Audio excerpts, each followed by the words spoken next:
Welcome to Dr. Creepin's Dungeon.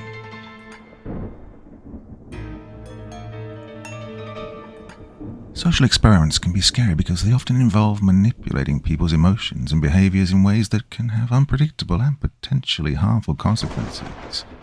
Participants might not be fully aware of what they're being subjected to, leading to feelings of betrayal, confusion, and distress.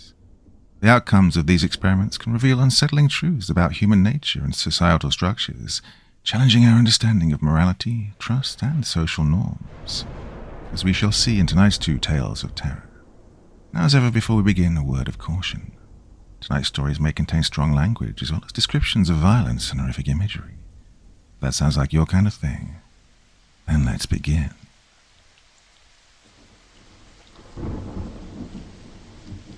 Let me start off by saying that I joined the experiment a while ago.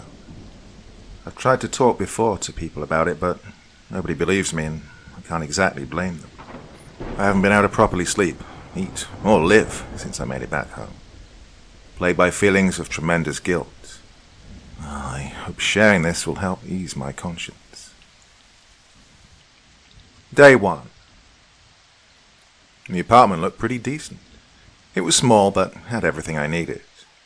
One room with a bed, although pillow and blanket were missing.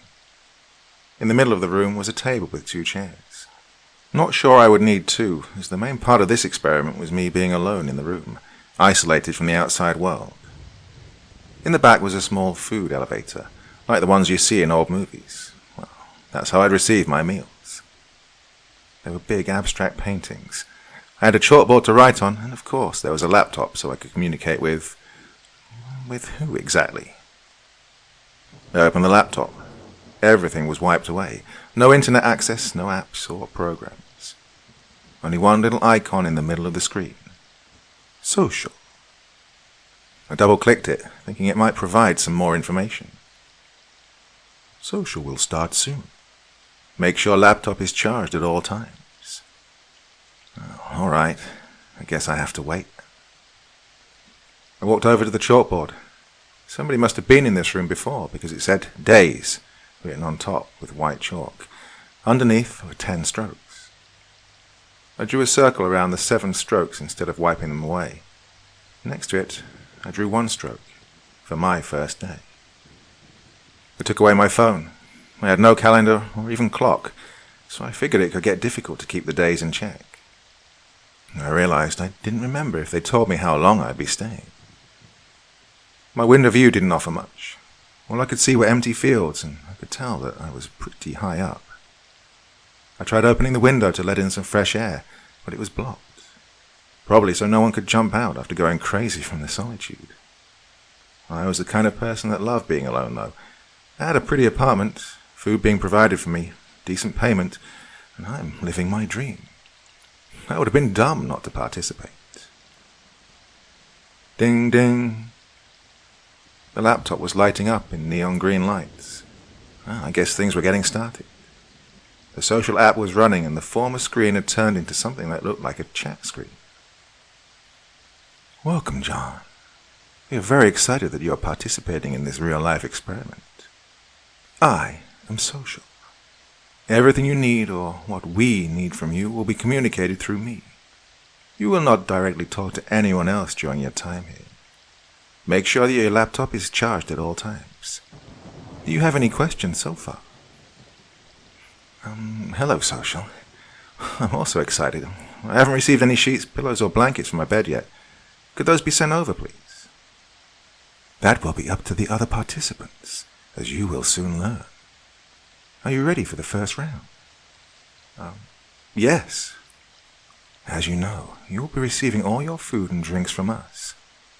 What exactly that will be, however, will be chosen by another participant. For the first round, you can choose a meal combination for participant Julie. Well, I was actually pretty excited about this. I was awful at making the right decisions. Probably one of the reasons I changed my major 3 times. Well, it might be interesting to put my fate into someone else's hands. I scrolled down the list of food and drink items, wondering what Julia might enjoy. There were a number of breakfast items such as pancakes, eggs, bacon, but also a lot of random, disgusting-sounding stuff. raw liver, bull testicles, sausage water. Ugh, pretty nasty. You'd really have to hate the other participants to send any of that. Except if you were into power moves. Eventually I picked toast with jam, scrambled eggs and cheese with a cup of coffee and a glass of orange juice. Happy with my choice, I sent it in. A minute later, the laptop started ringing again. Julia has chosen your breakfast. Walk to the food elevator now to pick it up. Well, I wasn't too hungry just yet, but I was hoping for something nice to drink. I opened the small gap of the elevator and got the tray out. A piece of bread with something green on it. I picked it up just to realize that the stuff on top was mold. I gagged and let it fall back on the plate. I guess Julia was one of those people that like power plays. I grabbed the glass next to it. At least she sent me some water. Oh, my throat felt extremely dry, so I started chugging right away. I really should have smelled it first. What I was drinking there wasn't water. It was vinegar. As the acidy taste filled up my mouth, I couldn't keep it in anymore. I ran to the bathroom and started puking into the toilet. The bitter taste of vile made me feel even worse, but I had no toothbrush or toothpaste either. I wanted to rinse out my mouth, but there was no water. I couldn't even flush the freaking toilet. Well, this experiment was starting off pretty badly. I was just about to ask Social about this when I heard another ringing noise. You just lost 50 social points. What the hell? What are social points? During your participation, you collect points. More points equal more power and more access. During this experiment, you have to make many decisions. One of them on who you want to be. Do you want to be nice or gain power? I'm not sure I understand, but I'm really not feeling great. Is there any way I can get some water? That's not up to me, John. You have another decision to make. This time you'll be sending an item to Manuel. Please select one item out of this list. Toothpaste, a shock collar, a knife. Well, this list seemed even more random, but this time I really had to think this through. If I sent toothpaste, I'd probably get even more negative points, although at that point I wasn't sure what exactly that meant. Well, the knife sounded like a terrible idea. I figured if I picked the shock collar, he could just decide not to wear it. Congratulations. You just received 30 social points. Walk over to the elevator now to see what Manuel sent you. It was a blanket. Oh, I felt like a real dick, but I kept telling myself that this was part of the experiment. Maybe those people didn't even exist. My laptop let out another sound. There was a new icon on the screen. A green circle with a smiley face on it. I pressed it, but nothing happened. Manuel has received and attached the shock collar around his neck. Press green circle to send over shocks. Oh, shit.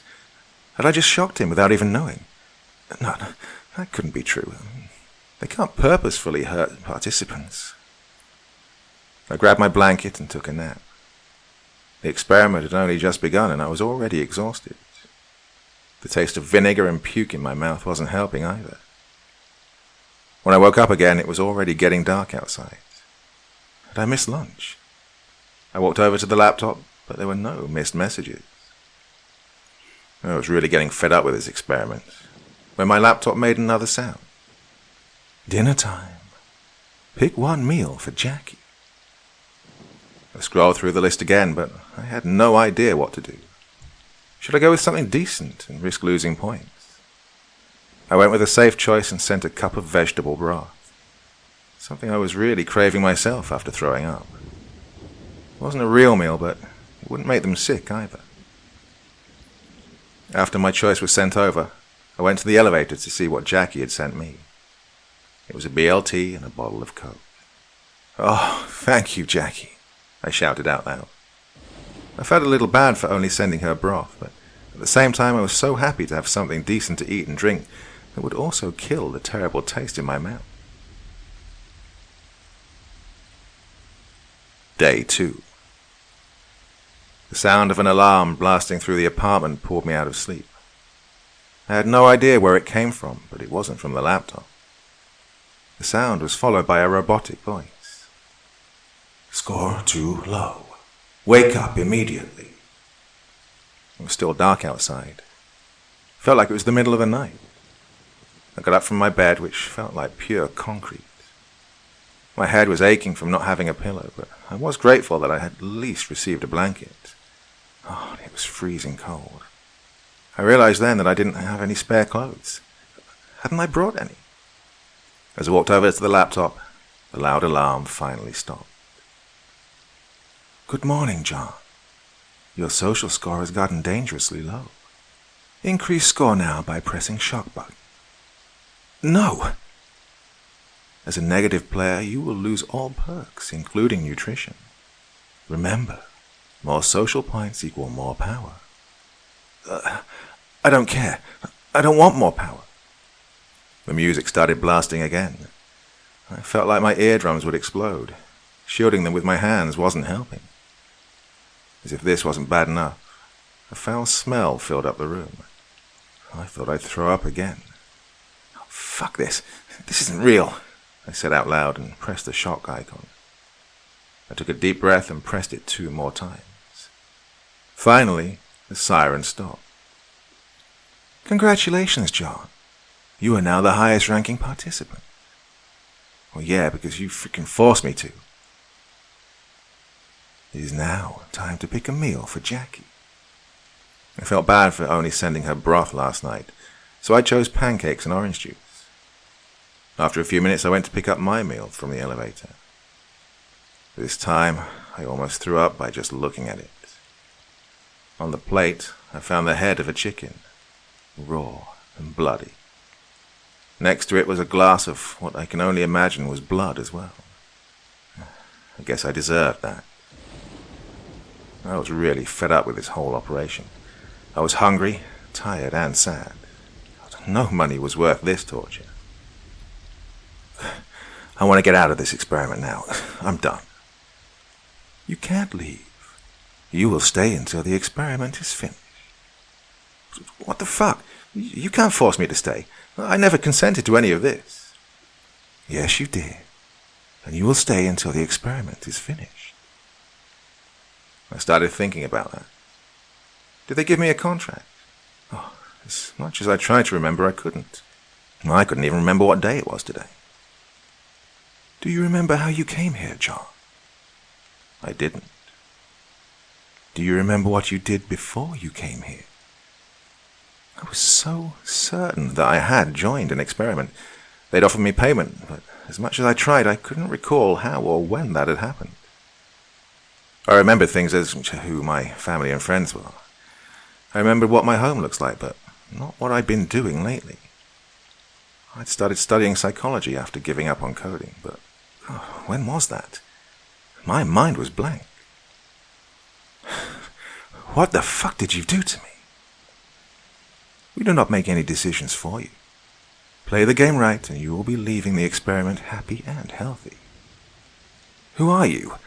What is this?" "I am social." "Time for another decision. You can send something to a participant of your choice.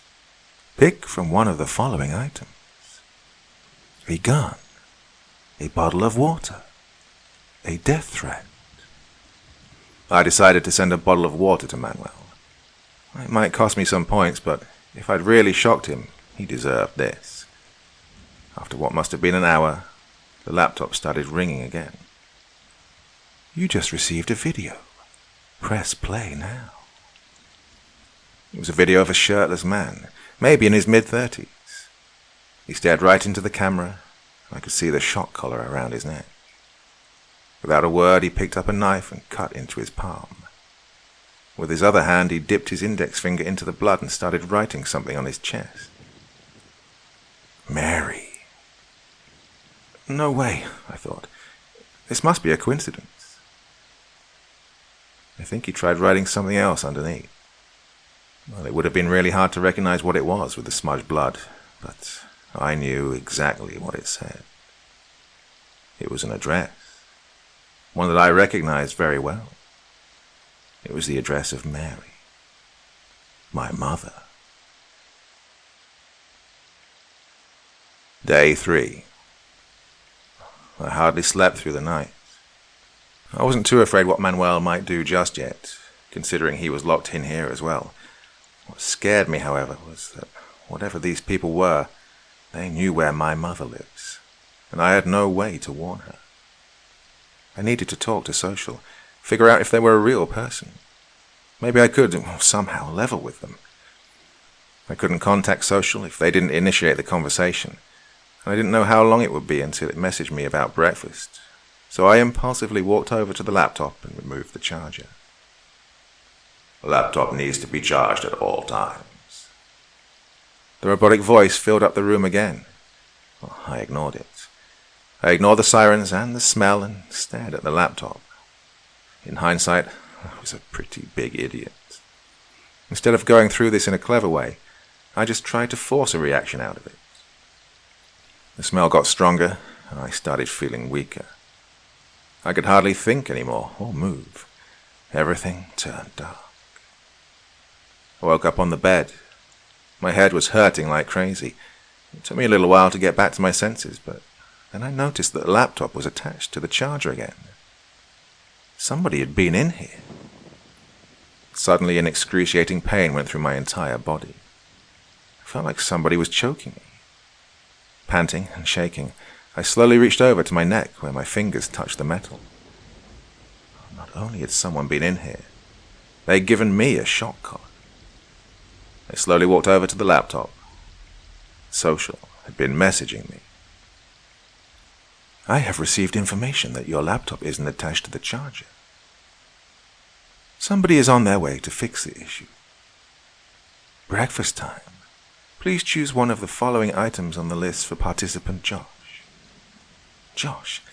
Is there a new person? Josh has selected your items. Go to elevator now to pick up your meal. Please choose one of the following items to send to participant Julia. A book, a gun, 5 minutes of fresh air. The item that Julia selected for you will arrive soon and will be attached by one of our workers. Oh, that bitch.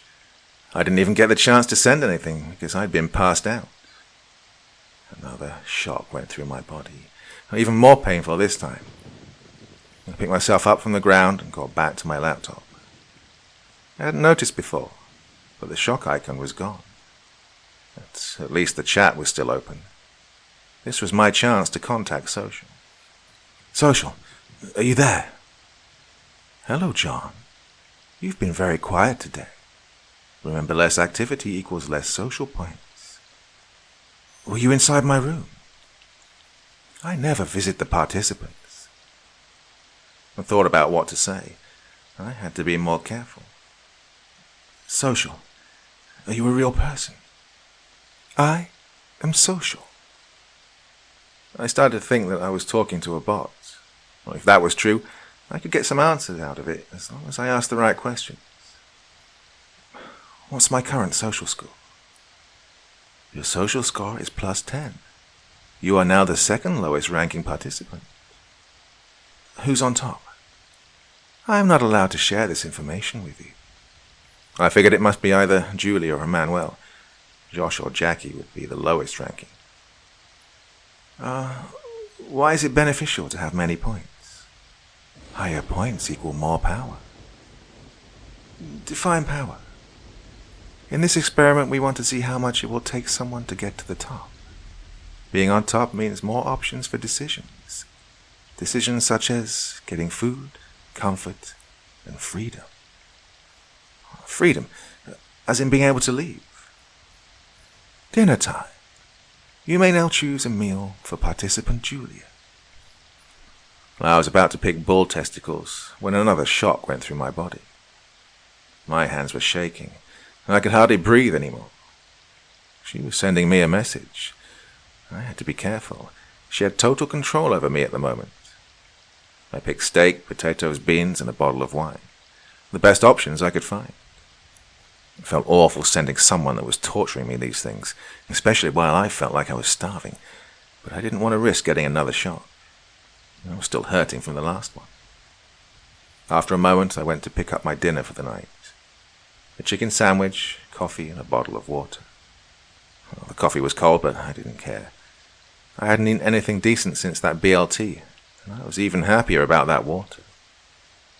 I took a few sips and decided to ration the rest. I honestly couldn't believe that Julia had sent me something decent. If it hadn't been for the shock collar around my neck, I would have thought that she was actually starting to be nice. Well, at least she didn't shock me again for the rest of the evening. I spent the rest of the evening making up a game plan. I was done just playing it safe. If I wanted any chance of getting out of here, I had to make it to the top. Still wasn't sure if Social was trustworthy. Okay, who am I kidding? It definitely wasn't trustworthy, but it felt too calculated in a sense. I don't think it wanted to torture me. It wanted to see how I would get through this. Well, the meal gave me some new energy. I went to the chalkboard and started writing down the info that I had so far, together with things about myself, things I didn't want to forget, that would remind me that I had a life outside of this. I made sure to keep it vague, just in case they came back here. 25, my age. Kiwi, the name of my cat. Psych, my major. K and F, the first letters of my two best friends. Julia, bitch. Manuel, has leverage and a knife. Jackie, neutral so far. Josh, question mark. Well, my thoughts were interrupted by the ringing of the laptop. Time for another decision. Pick something from this list to be sent to a participant of your choice. A towel, a death threat, a bracelet keeping the participant from sleeping. I'm not sure what that last thing was supposed to be, but I guess it was another form of torture. I decided for the death threat. If I got the same chance to take a video, then maybe this could be my way to communicate with Manuel. Either way, if he sees that I'm wearing the shock collar now, he might go milder on me. I want to send a death threat to Manuel. Great choice. Would you like to receive leverage information? Yes. The most important person in the life of Manuel is Sabrina, currently working as a nurse at Central Hospital. Always takes a bicycle to work. Oh, fucking hell, Social. The video recording app opened. The microphone was blocked. Well, that was shit. I was planning on speaking. I had to get creative and fast. Social would probably check the video and make sure it's an actual threat. Well, I grabbed the glass of blood that Jackie had sent me the day before. It was smelling horribly, but I kept it just in case. I started filling up my mouth with the blood. God, I really had to fight not to vomit. I pressed play and got up to the middle of the room. Looking straight into the camera, I started spitting out the blood, trying to be as theatrical as possible, choking myself, coughing with a freakish look on my face. Recording complete. Video will now be sent to participant Manuel. I could only hope that he understood what I'd done. You just received an item from participant Jackie. Walk up to the elevator now to pick it up. A pack of cigarettes. Day 4. The day started off with another lovely shock from Julia. I started cursing this person and her evil fucking mind. She was in here to win, showing no remorse. She had to be on top at this point. What reason could she have to shock me even more? I tried to get up from bed. I was feeling extremely weak at this point. My legs were shaking. I was smelling horribly, and I was starving after only having one meal yesterday. Walking around the dry blood on the ground, I made my way to the table. I picked up the pack of cigarettes that I'd gotten yesterday. I usually don't smoke, but thought it could distract me a little. I opened the pack and noticed that it also contained a lighter. Well, obviously you'd need one, but I didn't think about it until then. A lighter could get really fucking useful. I left the cigarettes where they were and put the lighter in my pocket. Social opened the chat to inform me that I could choose breakfast for Manuel. I was already dreading what he'd send me. At least, this was my chance to talk to Social some more. Social, is there a way to remove the shock collar? Only if another participant decides to send it to someone else. All right. That's new info. Is there only one of each item, like the knife and the cigarettes? Correct. Choose food combination for Manuel now. Oatmeal and tea. Social, how long have the other participants been here for? Manuel has chosen your breakfast. Walk to the elevator now to pick it up. Oh, for fuck's sake. I had to be more precise with my questions. It only gives me a really short time frame. I walked over to the elevator, expecting something smelly or rotten. I almost cried when I saw what was sitting on that tray. 3 kiwis. Oh, while I was going crazy in the middle of the room last night, I'd made sure that my chalkboard would be in the picture. Just enough for someone to notice if they really paid attention. And he did. Why did he pick 3, though? Did this mean he'd been here for 3 days, just like me? I spent most of the day thinking of other ways to send messages. Well, of course, this could all still be part of the experiment. That thought was always in the back of my mind, but somehow I felt sure that Manuel and the other participants were just that, participants. Somehow tricked into this nightmare, just like me. Another alarm went off. My room turned red, and sirens started blasting. Suicide attempt. Suicide attempt. Suicide attempt. What the hell? I definitely wasn't trying anything like that. I walked to the laptop, but there was no information. And just like that, the alarm stopped again. You are now free to send another item to a player of your choice. Bandage, shock collar, death threat. Well, this is where I made another foolish mistake guided by pettiness, not logic. I should have tried to send another message, or at least get someone the bandage. Maybe there really was a suicide attempt, but even if that's true, I wouldn't know who. In the end, the hate and pain ruled over me, and I sent Julia the shock collar. As I logged in my choice, the collar around my neck snapped open. It must be automated. Move shock collar into the elevator now. Oh, at least a better option than being drugged again. I don't think everyone gets the same options because I was sent a book from Jackie. I was so happy that I'd finally have some form of entertainment, but that's before I realized that the entire text was nonsense. I spent a long time going through every single page to see if maybe there was some secret message in there, but I couldn't find anything. Eventually, I gave up. Congratulations, John. You have received 200 social points. Tonight you may pick your own dinner. Under normal circumstances, I would have been ecstatic about this. Finally, I could get some decent food, some vitamins, some protein, and more water. Under normal circumstances, I would have been proud. But how could I be proud if I got all these points through letting out my anger and frustration like this? A shiver went down my spine when I thought about how painful 4 shocks in a row must have felt for Julia. That night, I couldn't fall asleep as much as I tried. I kept thinking about everything that had happened. I jumped up from bed as a thought struck me. Oh, please let this be true, I mumbled to myself. Jackie had sent me 2 items today. That couldn't be a coincidence. I opened the first page of the book and held the lighter underneath. God, I remember doing this when I was younger. She must have somehow gotten lemon juice. Help me. I can't take it anymore. I opened another page. This was extremely weird. The message said, I'm John. Are you real? Day 5. I know that many of the choices that either I or the others made during this experiment seem questionable, malicious, or just occasionally pathetic. This is no excuse. I'm just asking you to keep in mind that we'd spent days in solitude, hardly sleeping or eating, physically and mentally at the limit. Well, at a certain point, All you care about is survival, no matter what the cost. Breakfast time.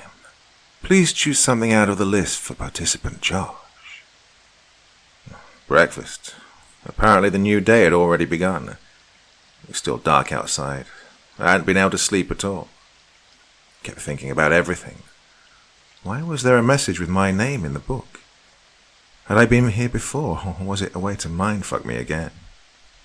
After everything that had just happened last night, I decided both Manuel and Jackie were trustworthy. I didn't trust Julia. She was my strongest competitor, and she was ruthless. I want all of us to get out of here safe and sound, but if I wanted to have any choice of getting control, I needed to play smart and gain points. But first, I had to pick breakfast for Josh. This was good. I hadn't had any interaction with him so far. I needed to figure out if he was an ally or a competitor. Social.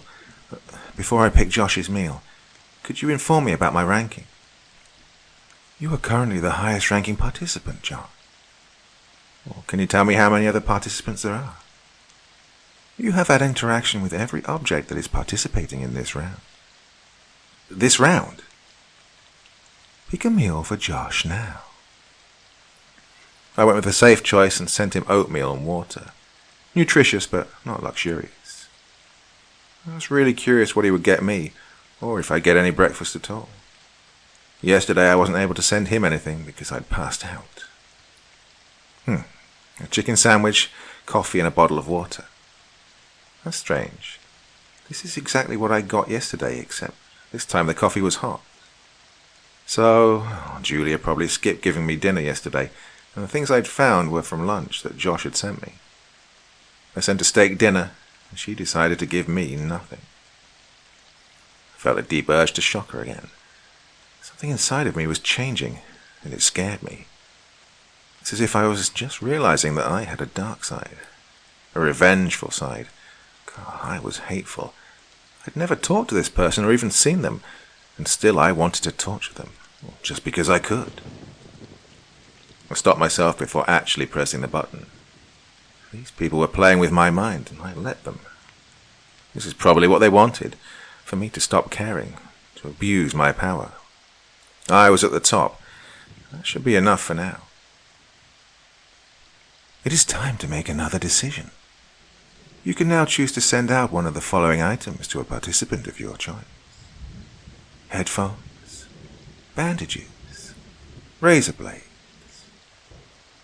I decided to send Manuel bandages. I had no gameplay here. It just seemed like the safest move. Suicide attempt. Suicide attempt. Suicide attempt. The siren and robotic voice filled up the room. Just the mention of suicide sent a shiver down my spine. My heart didn't stop racing until the siren stopped again. You received a video from participant Julia. It was a young woman. Her clothes were dirty and bloody. Manuel had made a rough impression as well, but Julia looked like she'd been here for a long time. She looked tired, but her eyes were filled with rage. This didn't look like the decoy rage that I had acted out in my video. Her shock collar was gone, but I saw the bruises around her neck. That's when I noticed she had a knife. She slowly moved it towards her throat, and her eyes never left the camera. I thought it was her way of threatening me until I saw the blood. She was actually cutting herself. And that's where the video paused. I hadn't noticed it before, but I saw it in that moment. She was sitting in front of a chalkboard, and there was something written on it. Die, John. I felt frozen to the screen, even after the video had disappeared. Tears came to my face. Oh, this was all so much. Not knowing whether this was just a trick, a mind game, or whether this girl had been pushed over the edge was ripping me apart. Had I given her the push? Was she really in danger? Was it too late?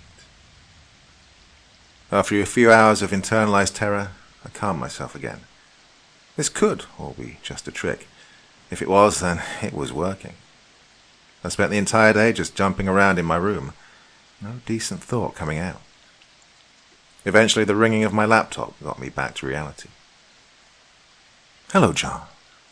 I want to personally congratulate you on how well you're doing in this experiment. I'm impressed by your score and the choices you are making. You are constantly improving, and if you keep going strong, you will be successfully completing the experiment soon. We're proud of you here at the social team. As a special treat, you'll be having dinner together with the second highest ranking participant today. Enjoy. Who is this? Social? Hi, John. This was a personal message sent to you by our head of research.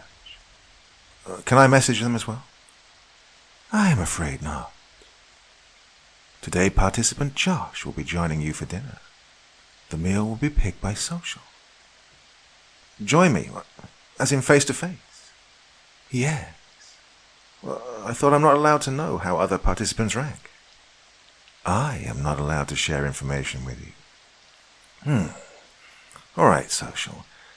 Try to keep up the illusion that this is a legit experiment with all your freaking loopholes.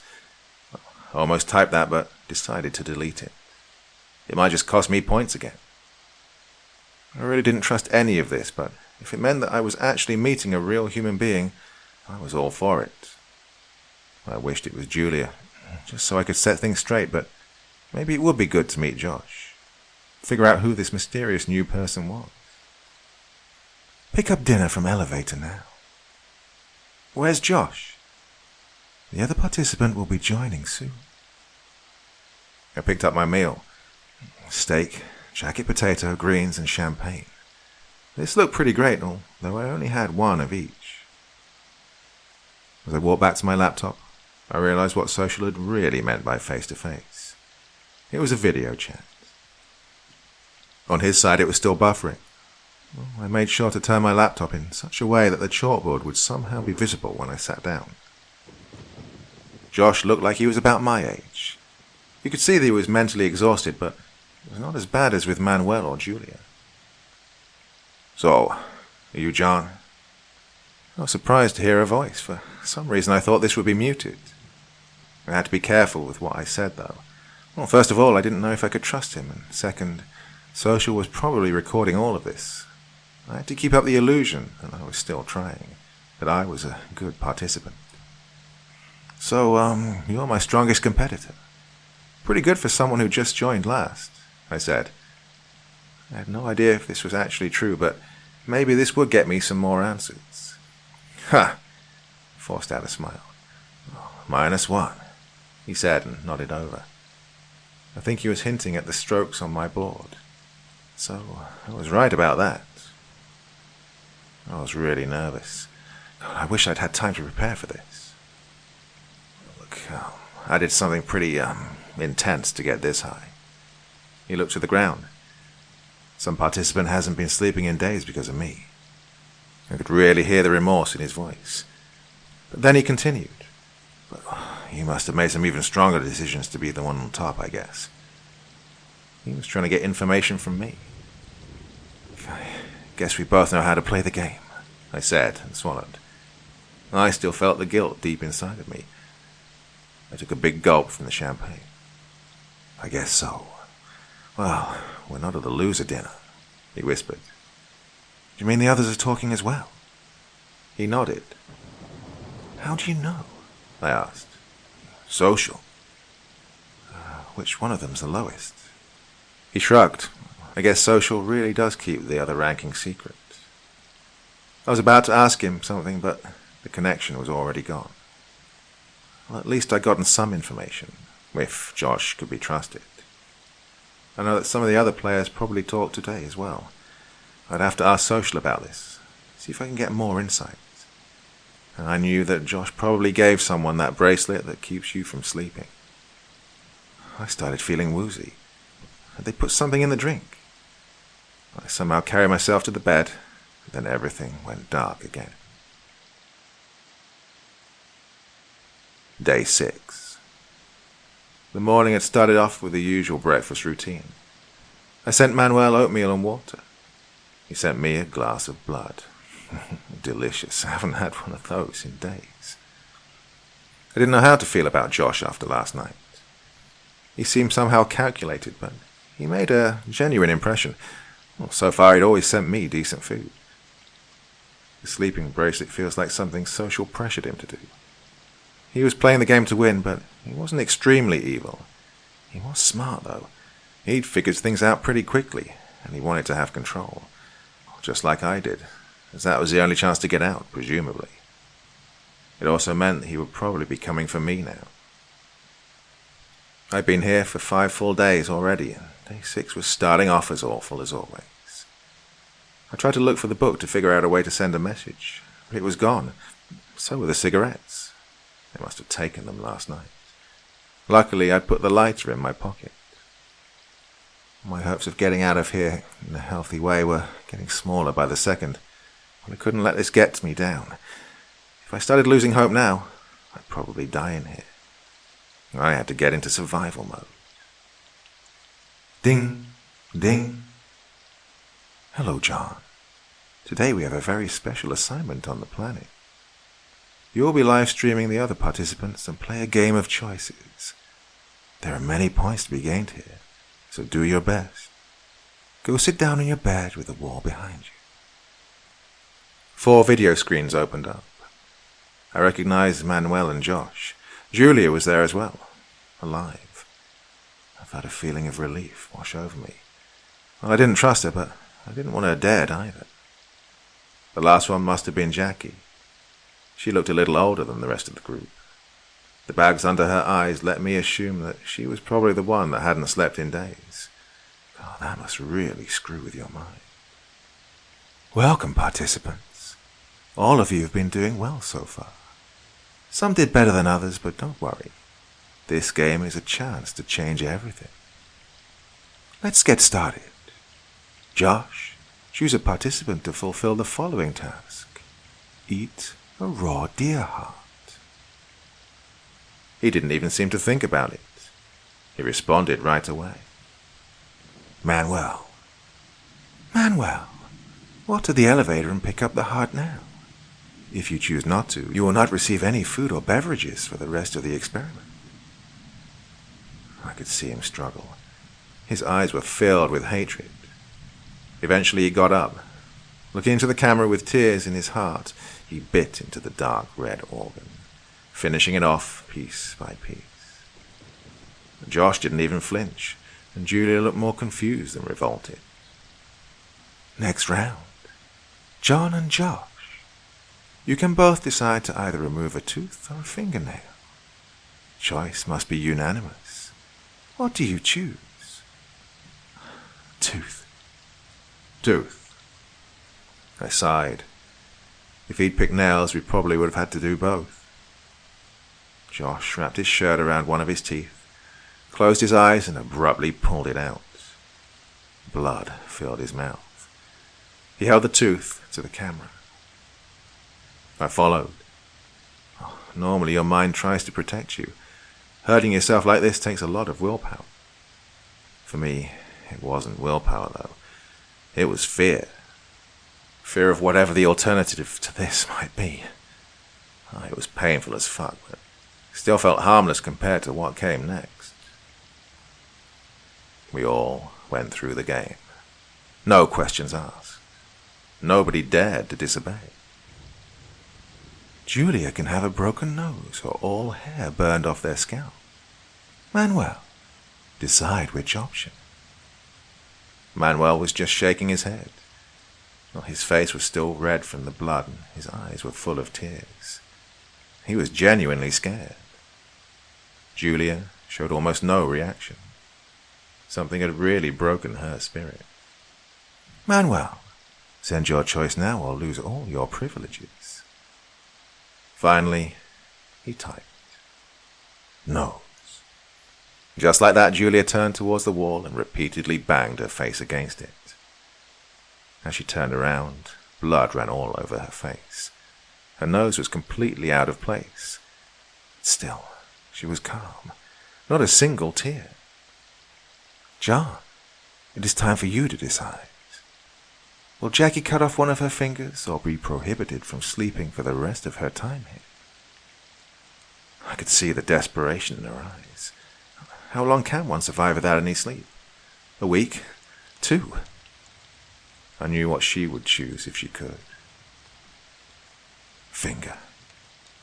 As Jackie is not in possession of a knife at the moment, one of our helpers will arrive soon to fulfill the task. Jackie looked at her arm and smiled. You all did very well so far. Your wounds will be treated by one of our doctors shortly.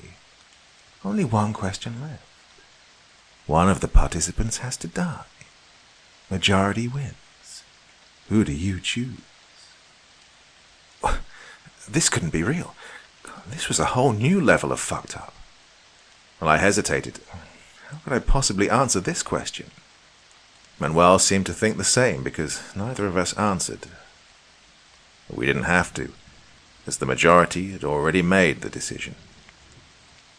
John. John. John. Participant files. Round 4. Participant John. Rounds 4. Ranking not applicable. Obedience level strong. Subject went through significant growth. At the start, decisions were of pure altruistic nature. As personal gain was made transparent, change of tactics. At the end of the round, signs of resignation had become evident. A need for power and authority was established. After rising to the top on score level, participant John had given up own will entirely, made deathly choices for a number of participants without signs of remorse. Participant Julia. Rounds 3. Ranking 2. Obedience level intermediate. The subject showed resilience and willpower all throughout rounds 2 and 3. Inconsistent emotional state. Was almost removed due to repeated suicide attempts. Strong determination to eliminate participant John. At the end of round 4, participants showed signs of apathy. Level of obedience is stable at this point. Participant Jackie.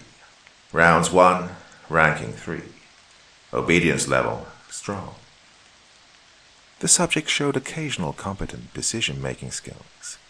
Started off with a subjectively altruistic mindset, however, would let other participants influence their choices. Interest of future testing. Participant Manuel. Rounds 1. Ranking 4. Obedience level weak. The subject has poor decision-making skills.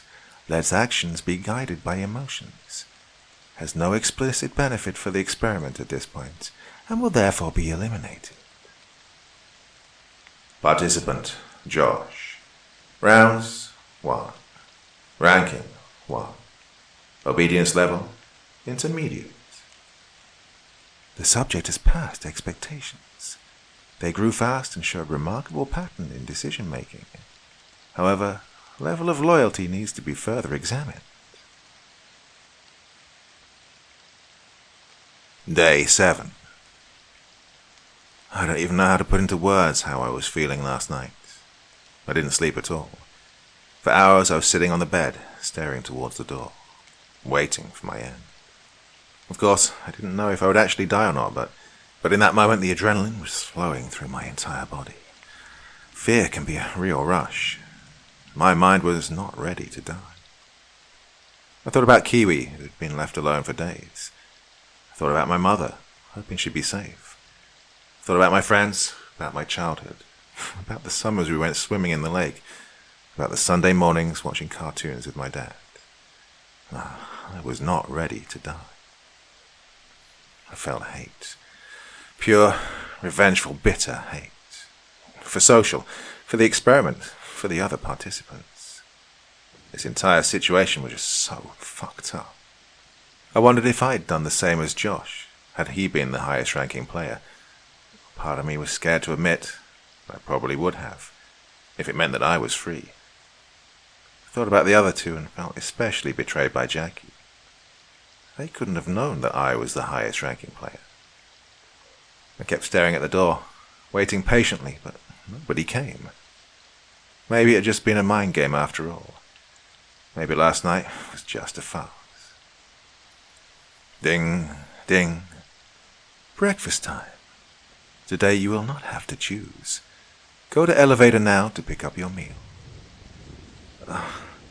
Prisoners on the death penalty usually get to choose their last meal. No answer. I walked over to see what would be on the tray. Maybe it was some sort of clue. It was a finger. Was this a sign from Jackie? Was the reason she picked me to die because of the choice I'd made for her? I let it fall to the ground and broke down in tears.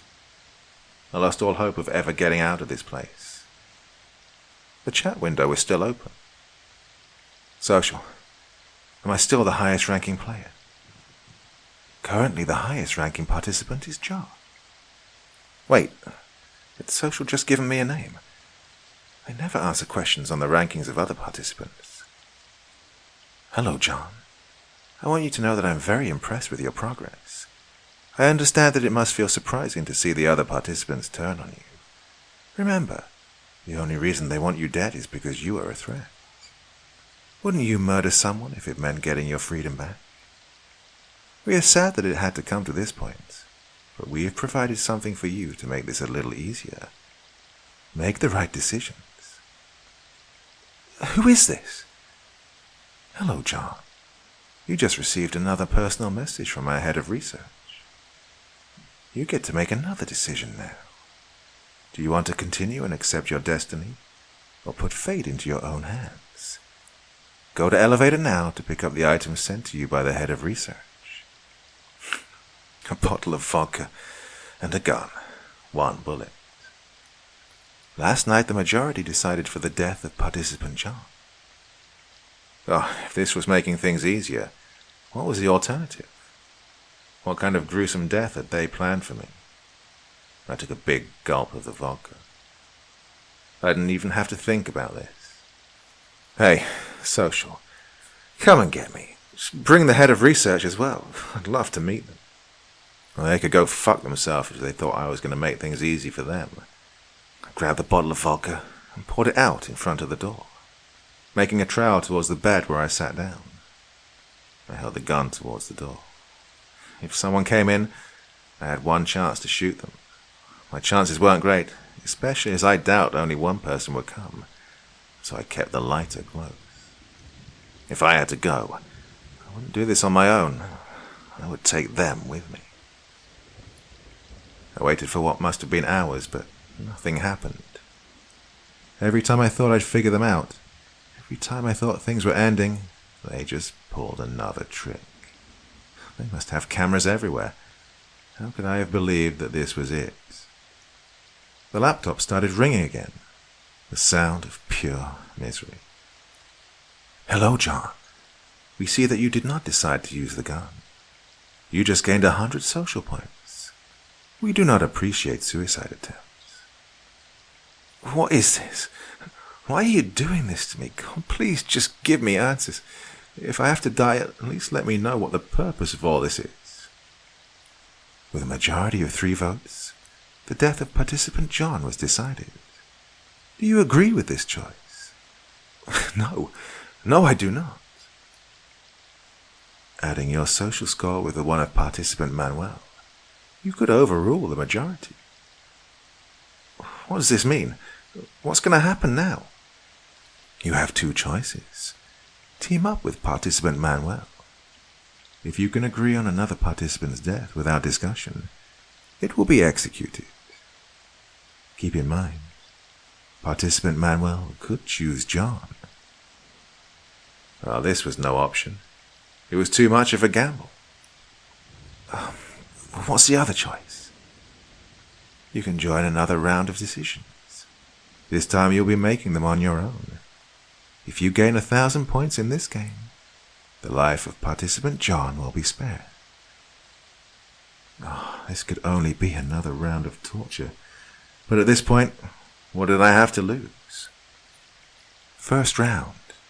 Give gun to participant Julia, 200 points. Or to participant Josh, 50 points. She'd tried to kill herself before. If I send the gun, this could end fatal. But then again, I'd just send it right. The decision was all hers. Julia. 200 points. I moved the gun to the elevator. I hated giving it away, but I doubt it would have been much use anyway. Participant Manuel is free to leave and go home. Minus 200 points. Or he will stay indefinitely. 200 points. Shit. I've really wanted him to get out of here. To get back to Sabrina, but even more than that, I wanted to live. Make him stay. 400 points. I felt like such a dick. I just kept the only person from freedom that had spared my life. Jackie will lose the rest of their hand. 200. Or John will lose a finger. 300. This was a really awful decision. A finger was nothing compared to a whole hand, and it would give me more points. But was I ready to sacrifice something for someone who'd wanted my death? Jackie. 600 points. Well, if I hadn't realized it before, this game really showed me how weak the human mind is.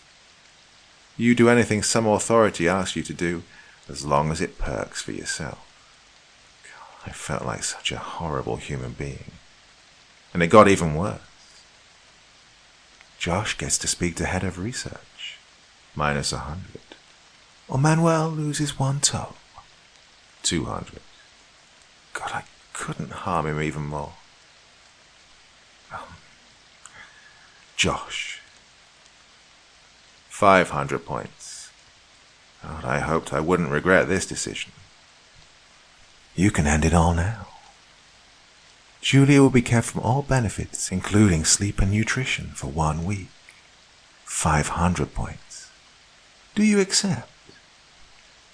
God, would she survive that? I didn't know. All I could hope was that she had something to drink saved in her room. Oh, who cares? I mean, she wanted me dead. She didn't even flinch when she typed in my name. You have to do anything to survive. Yes. Would you like to spare the life of John? Minus 1,000 points. Yes. Right after I typed it in, I ran to the bathroom to throw up.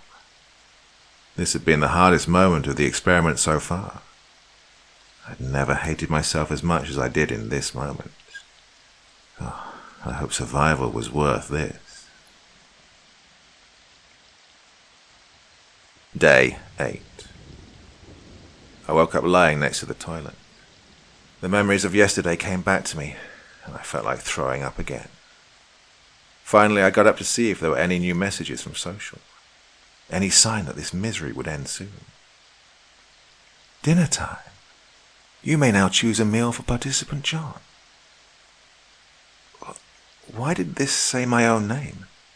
Maybe they wanted me to pick my own dinner last night. I didn't care. I mean, I should have felt hungry, but the guilt kept me from even thinking about food. What time was it? I hadn't got a breakfast message yet. As if social could read my mind, the laptop started ringing again. The text was not from social, though. Good morning. Social? No, I would like to ask a few questions if that's all right. Does it matter what I say? It always matters. Your decisions are what brought you this far.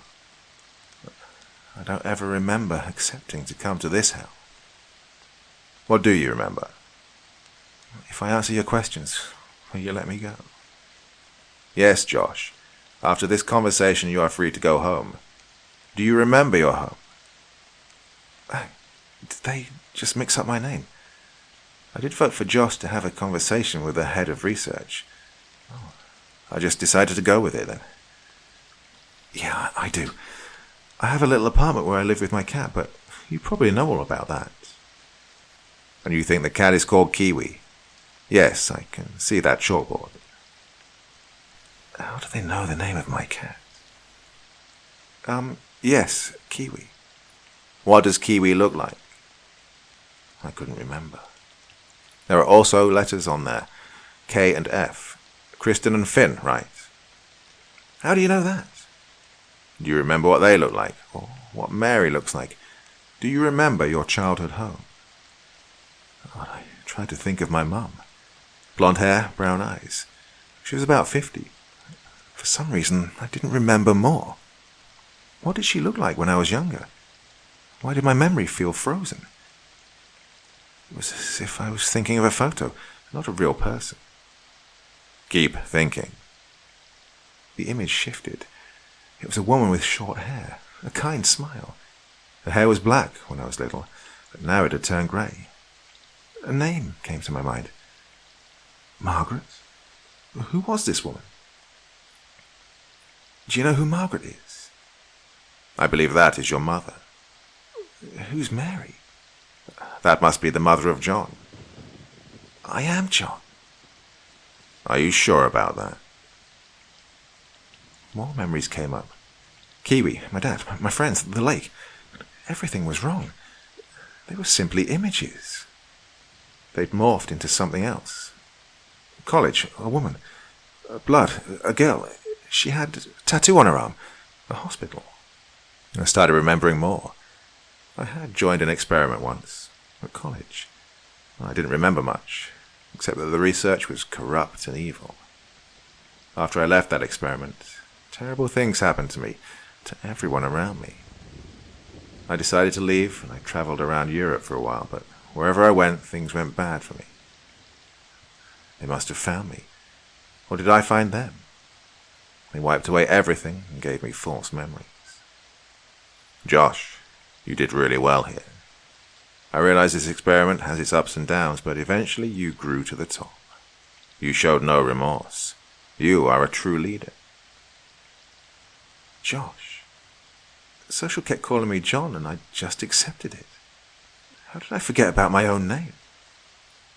No, I didn't. I only did what you made me do. I did what I had to do. Because of points? Numbers on a laptop? You decided to shock both Manuel and Julia. You sacrificed Jackie's hand. You gave Julia a gun even though you knew she was suicidal. Although you did spare John's life. Who is John? You got to know him as Josh. We swapped your identity with his and added him as an additional variable. He's on his way to become part of our team. Before this, he'd been torturing Julia, and it worked. God, that's why she wanted me dead. And she probably convinced Jackie too. Why? Why did you do all this? All these people were normal human beings living their lives.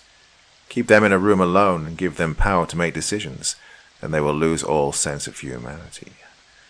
And they are no exception. We have tested this in many settings already. Some humans grow above, however. A very select number get to make rules, not follow them. And John is one of them. No. He had potential, but he is nothing like you. You're the only person that could remotely come close to me, and that is why I need you. You were always one step behind me. I had to make sure you were strong enough to be part of this, to be part of the new life. And now I know. You have everything that it takes. I am extremely proud of you. You want me to start doing these sick experiments on innocent people? This is happening. There is no way for you to change any of this. Our institution is far more powerful than you might believe, and giving you the option to be on the side that makes the decisions. I am not forcing you to do anything. Just think about it. You are free to go home now, but we will see each other again soon. Goodbye, 9. That was the last thing I remember. I woke up in my apartment, my real apartment, not the one from my memories, John's, or whatever they made me believe. My memories slowly came back, and I wish they hadn't. Thought about running away, starting over somewhere far away, but for some reason, I think they'd find me. And for the same reason that the authorities won't listen to me. They are powerful. They're not just doing experiments. They're planning to take control over humanity or something. Yesterday I received an envelope with the patient files, as well as this postcard. The next round of the social experiment will start soon. Do you want to be an object or a leader? I've thought about this a lot. About joining them, not as a test subject, but as a researcher. Thought about this a lot since I'd been back home.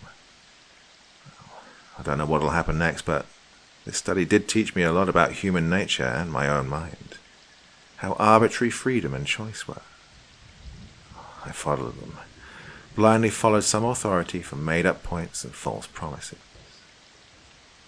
I know I have to get back there. Not to become part of the research team, but to save the ones I left behind. I will not accept being this terrible person.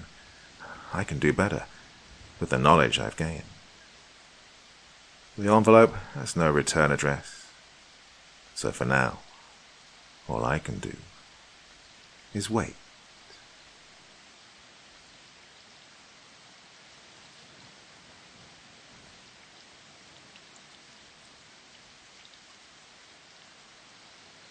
Night of the lockdown.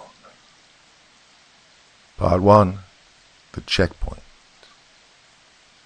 The taxi lurched across the snow-blanketed road, the windshield a wet blur between creaking strokes of the wipers. The cabbie was nervous, terrified.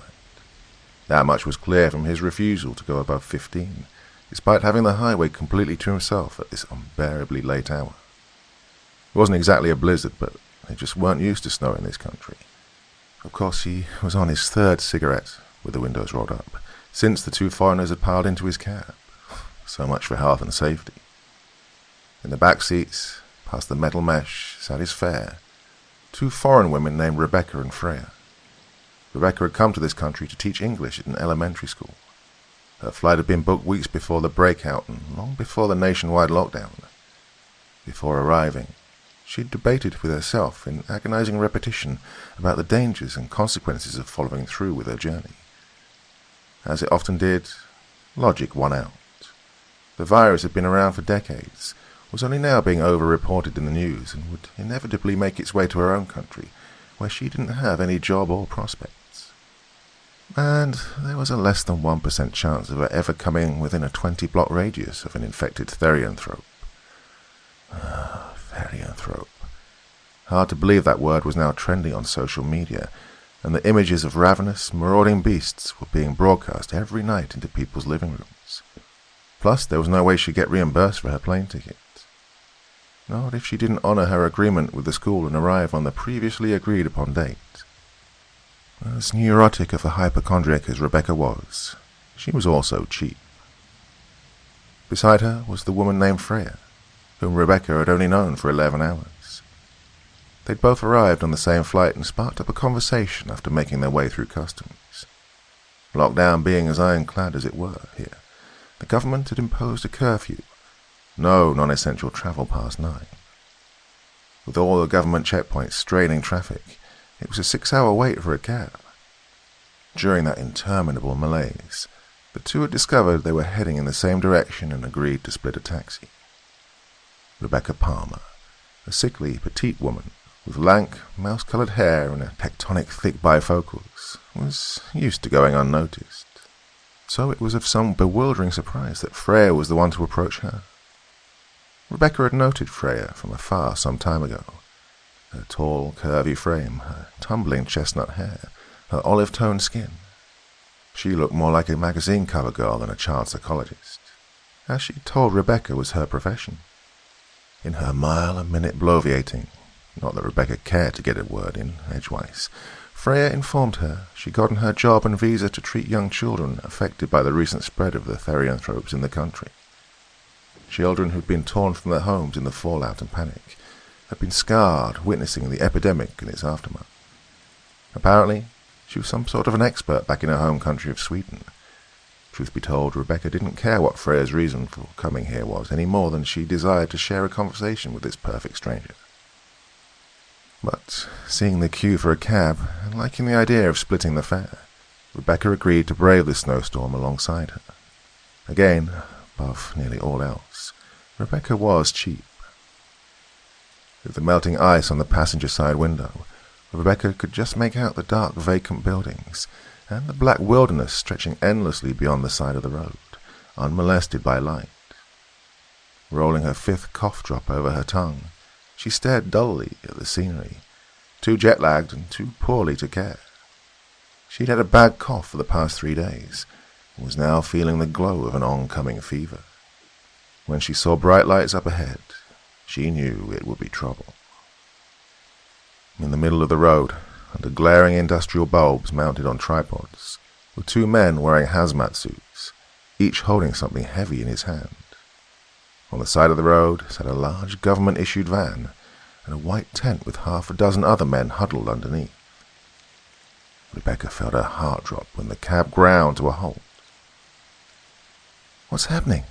she whined through panted breath. "It's fine," said Freya in a staid, husky voice. "It's a check stop. We're past curfew." "Curfew?" Rebecca's head swiveled as though stuck on the tip of an oiled pipe. She didn't know why she was so surprised. This was a totalitarian communist state, with a less than inspiring human rights record. "What do we do?" The cabbie rolled down his window and began speaking in rapid-fire diction to the hazmat-suited men. "Relax," assured Freya. "It's only a problem if we don't have a valid reason. We just show them our visas and our plane tickets. You kept your plane ticket, right?" Frantically, Rebecca tore into her Gucci bag, tossing aside clouds of tissues, then sighed with exquisite relief upon finding her stop. She then jumped at the patter of knuckles against the window. From the outside looking in, a hazmat-suited man gestured with his hand, making a circular motion. Rebecca promptly rolled down the window. The man spoke in the local dialect, which Rebecca didn't understand. "He says this is the southeast checkpoint of the Shintong Expressway," said Freya with confidence. "We have to go to that tent on the side of the road." She pointed to the open tent where half a dozen men in biohazard wear were congregated around a shabby table. Obviously, it was helpful having someone who spoke both the language and English with her. Still, for some reason, Rebecca would have preferred remaining ignorant. "It's fine," said Freya, laying her hand on Rebecca's wrist, reading her thoughts. "They just want to make sure we have a reason to be out past curfew and that we aren't infected. It'll probably only take 5 minutes. 10 minutes tops." The hazmat-suited man beside her window spoke again, his tone hurried. Freya said nothing but opened the door and climbed out. Seeing no other option, Rebecca followed. A small man wearing glasses and a gunmetal grey parka sat prominently behind the shabby table under the tent awning. On the table, beside his elbow, was what looked to be a ledger, on the pages of which was written a list of names. Beside the names were long numbers and the time of their arrival. There were also clipboards, pens, radios, and an assortment of other gadgets, many of which were strewn on top of milk cartons. "You have friend here?" Grey Parker spoke in broken English. "You have some friend here you can call. Translate." "I can speak the language," muttered Freya, who then said something that sounded similar in the local dialects. The man nodded indifferently, then began speaking to her. Freya did not interrupt and did not break eye contact either. Fretfully, Rebecca watched on, chewing her bottom lip, her tongue tingly and sickly sweet from her last cough drop. She stood erect before the ragged desk, standing between Freya and the twitchy, pear-shaped cab driver. The man in the grey parka mumbled something, and Freya produced her documents. She then looked at Rebecca, so she knew to do the same. Grey Parker scanned the items with lackadaisical concern, like a pawnshop owner examining a Rolex. He began writing something down on one of the paper sheets in front of him. Shivering from the frigid night air, Rebecca battled to keep her teeth from chattering, or at least from chattering too loudly. She scanned the faces of the other hazmat-suited men and saw one pair of eyes that looked warmly, sympathetically her way. They belonged to a younger-looking man, who was shorter than the others and seemed powerfully built. His face, which wasn't masked, was pleasantly rounded and soft, like a Harvey comic books character. He actually smiled at Rebecca and gave her a little nod, no doubt a feeble attempt to set her mind at ease. Regardless, Rebecca frowned and averted her gaze. Gray Parker then said something briefly to Freya. "They're going to take our temperatures now," Freya translated. Rebecca looked back at her desperately. "They have to examine your pupils as well if you have a fever," Freya assured her, reading Rebecca's mind. Well, this was true. An infected therianthrope was not only reported to be inflicted with a burning temperature, but also severely diminished pupils, the irises of which gleamed unnatural colors for humans. Rebecca watched as one of the older-looking men in a biohazard suit approached Freya. In his hand he had a white plastic device, which looked like a .38 but with a flat, concave barrel. Rebecca watched him point and then press it to Freya's forehead, the curve of her skull fitting the concave end. After about a dozen seconds, a tinny jingle sounded, and the man withdrew the device. He looked at it, seeing the recorded temperature, and nodded approvingly. Gray Parker handed her back her passport and plane tickets. It was now Rebecca's turn to have her temperature taken. Despite the callous chill in the air, she could feel sweat accumulating on the small of her back. The tinny jingle sounded almost immediately. The man looked at the device with visible concern, then muttered something to Gray Parker. Gray Parker looked up hard at Rebecca. The cab driver then had his temperature taken. Rebecca did not receive her documents. Something was wrong. After the third jingle from the temperature device, the man gave another affirming nod at Gray Parker, the same he'd given after checking Freya. Gray Parker looked up at Freya and said something Rebecca didn't understand. For the first time, Rebecca read real worry in Freya's exquisite face. Freya said something back to him with an edge in her voice. The man in the Gray Parker responded in kind. Rebecca could tell they were arguing. She looked at the cabbie beside her, who was now looking at her as though she had leprosy. Her eyes sought out the kinder soldier with the Richie Rich face. He looked at her as though she'd just been sentenced to die. "She has high temperature," Gray Parker shouted from the table, perforating his local tirade with English. "That's not enough to prove she's a therianthrope," retorted Freya. "You have to check her pupils to be sure." Their shouting match in the other language resumed. Abruptly, the shouting ceased. Gray Parker looked up at Rebecca and pointed. "Go over there," he growled, pointing to where the 4 other hazmat-suited men were standing. Rebecca hadn't noticed until then that each of them was cradling a machine gun. "What?" bleated Rebecca, before being pulled aside by the arm. Her eyes were riveted with terror. She looked up at the 3 men holding her. Their faces were stony and unmoved. "No," she heard Freya insist. "No, she has the flu. A high temperature isn't enough to prove she has the virus. You have to check her irises. She just has the flu." Gray Parker stood, halting the others with an upraised hand. He then addressed Rebecca. "You have money?" he asked in his slanted English. Rebecca squinted and cocked her head to the side. "What?" "You have money," he repeated. Freya barked something in the language, then in English said, "She doesn't have to pay. A fever isn't proof she's a therianthrope. You must check her eyes." The 2 men from the road surrounded Freya, absorbing her from Rebecca's sight. A 3rd man crowded her further. The cabbie, apparently free to go, ran to his automobile. Without hesitation, he hurled both Freya and Rebecca's luggage from his trunk into the snow, before speeding away into the night. "Great," thought Rebecca. "Even if we make it through this, we're stranded." Rebecca was then kicked in the leg from behind, forcing her to bend at the knee. Like an accordion, her legs collapsed under her. The barrels of 3 rifles were pointed above her puny shoulders. Richie Rich stood in front of her, his weapon draped over one shoulder, his mouth forming a small O. Tears welled up in Rebecca's eyes. She didn't have enough money. Not enough to satisfy what these men wanted. They'd probably just take it off her perforated corpse anyway.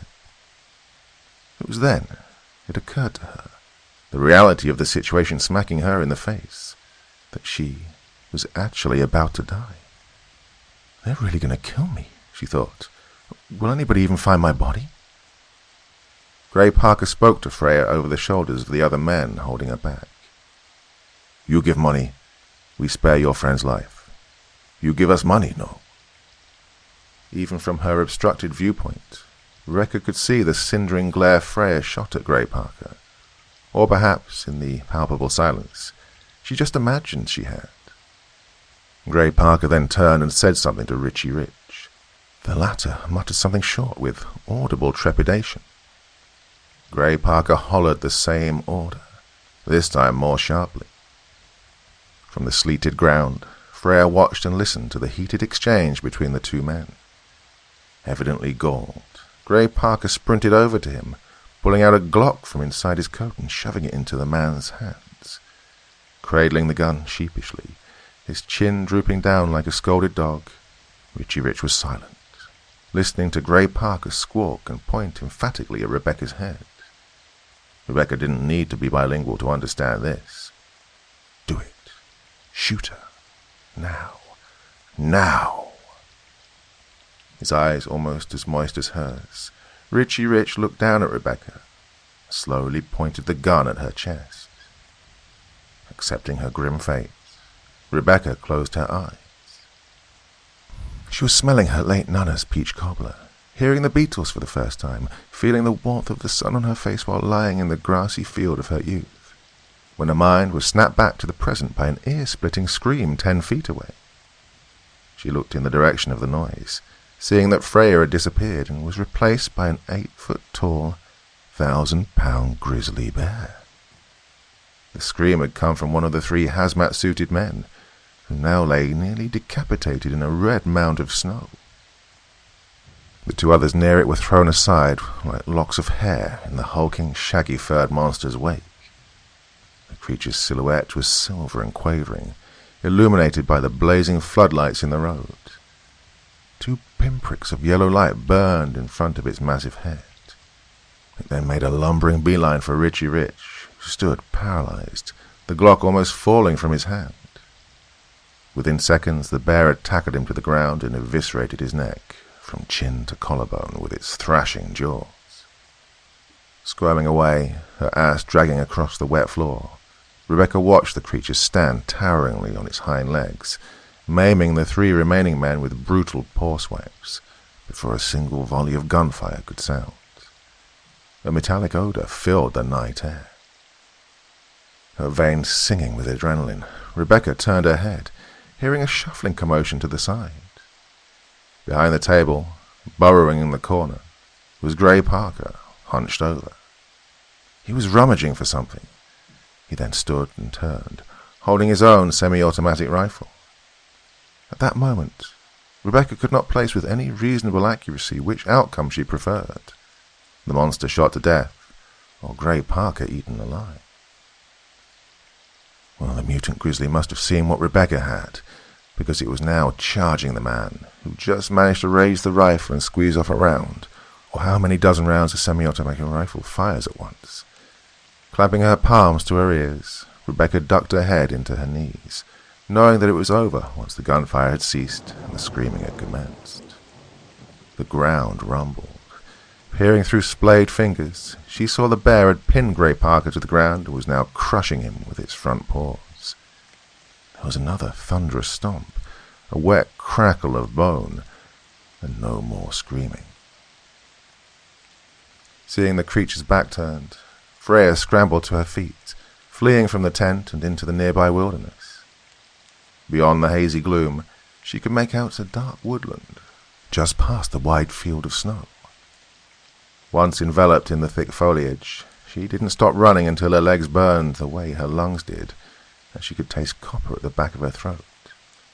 Shaking and sweaty, she ducked behind a tree trunk and waited until it was safe. But when would it ever be safe? Part 2. The Therianthrope. It wasn't long until Rebecca heard the car horn. At first she ignored it, assuming it was an alarm or some passing motorist. Then she noticed a pattern. Long beep, short beep, Long beep, short beep. 3 long beeps. Pause. 2 long beeps, short beep. Morse code. Come out. She listened to the next series of beeps. All's safe. The pattern repeated and Rebecca was certain of the message. Come out. All's safe. Her teeth were no longer chattering, but she was cold, her feet wet to the ankles. She stood up from behind the tree and padded out toward the noise. Past the edge of the forest, she could tell the sound was from the checkpoint, could just make out the faint glow of headlights in the distance. She stood where she was, debating her next move. But seeing her fingernails start to turn blue, the fear of freezing to death overcame her terror of the creature. And somehow, standing in a forest, afraid, waiting to starve or succumb to hypothermia, just rubbed her the wrong way. It made her think of a partridge standing in place before being shot to death by a hunter's Remington. Arriving at the white tent, she was so repulsed by the splattered carnage, she almost didn't notice the van, and Freya's pale face staring out at her through the passenger window. Of course, it was the van's horn with which Freya had sent out the message. Tilting her head down and squinting inside, she could make out Freya in the driver's seat, beckoning her closer. Again, not seeing any other options, and wanting to get as far removed from the bodies as possible, she obliged. When she opened the passenger door, she could see that Freya was naked, covered only by a thermal blanket, and that she was bleeding profusely from her left shoulder. "Load our luggage, then get into the driver's side," she said in a staid voice. "What?" said Rebecca. "I'll shuffle over. I need you to drive, and we need to get out of here as soon as possible before backup arrives. Go on." Rebecca crossed the front grille, retrieved both of their suitcases, and dragged them to the van's open cargo door. She loaded them and, not seeing any other option, walked over to the driver's side door. Finding the congealing blood on the ignition key, she winced before reaching down and turning the engine. There came a deafening whoosh from the vents, indicating the heat was turned on, though it would feel like AC until the vehicle had properly warmed up. How did you know I knew Morse code?" she stammered, stalling for time. "I didn't," muttered Freya. "I just hoped you'd be attracted by the car horn. Also, I figured there was no harm in sending a message just in case." "Where are we going?" "Just drive up ahead." Rebecca observed that she had a first aid kit propped on her lap. Clearly she needed Rebecca to drive.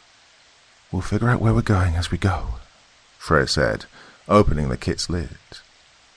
"That's not going to work for me," said Rebecca. "I know this is spur of the moment, but so far I haven't made too many mistakes."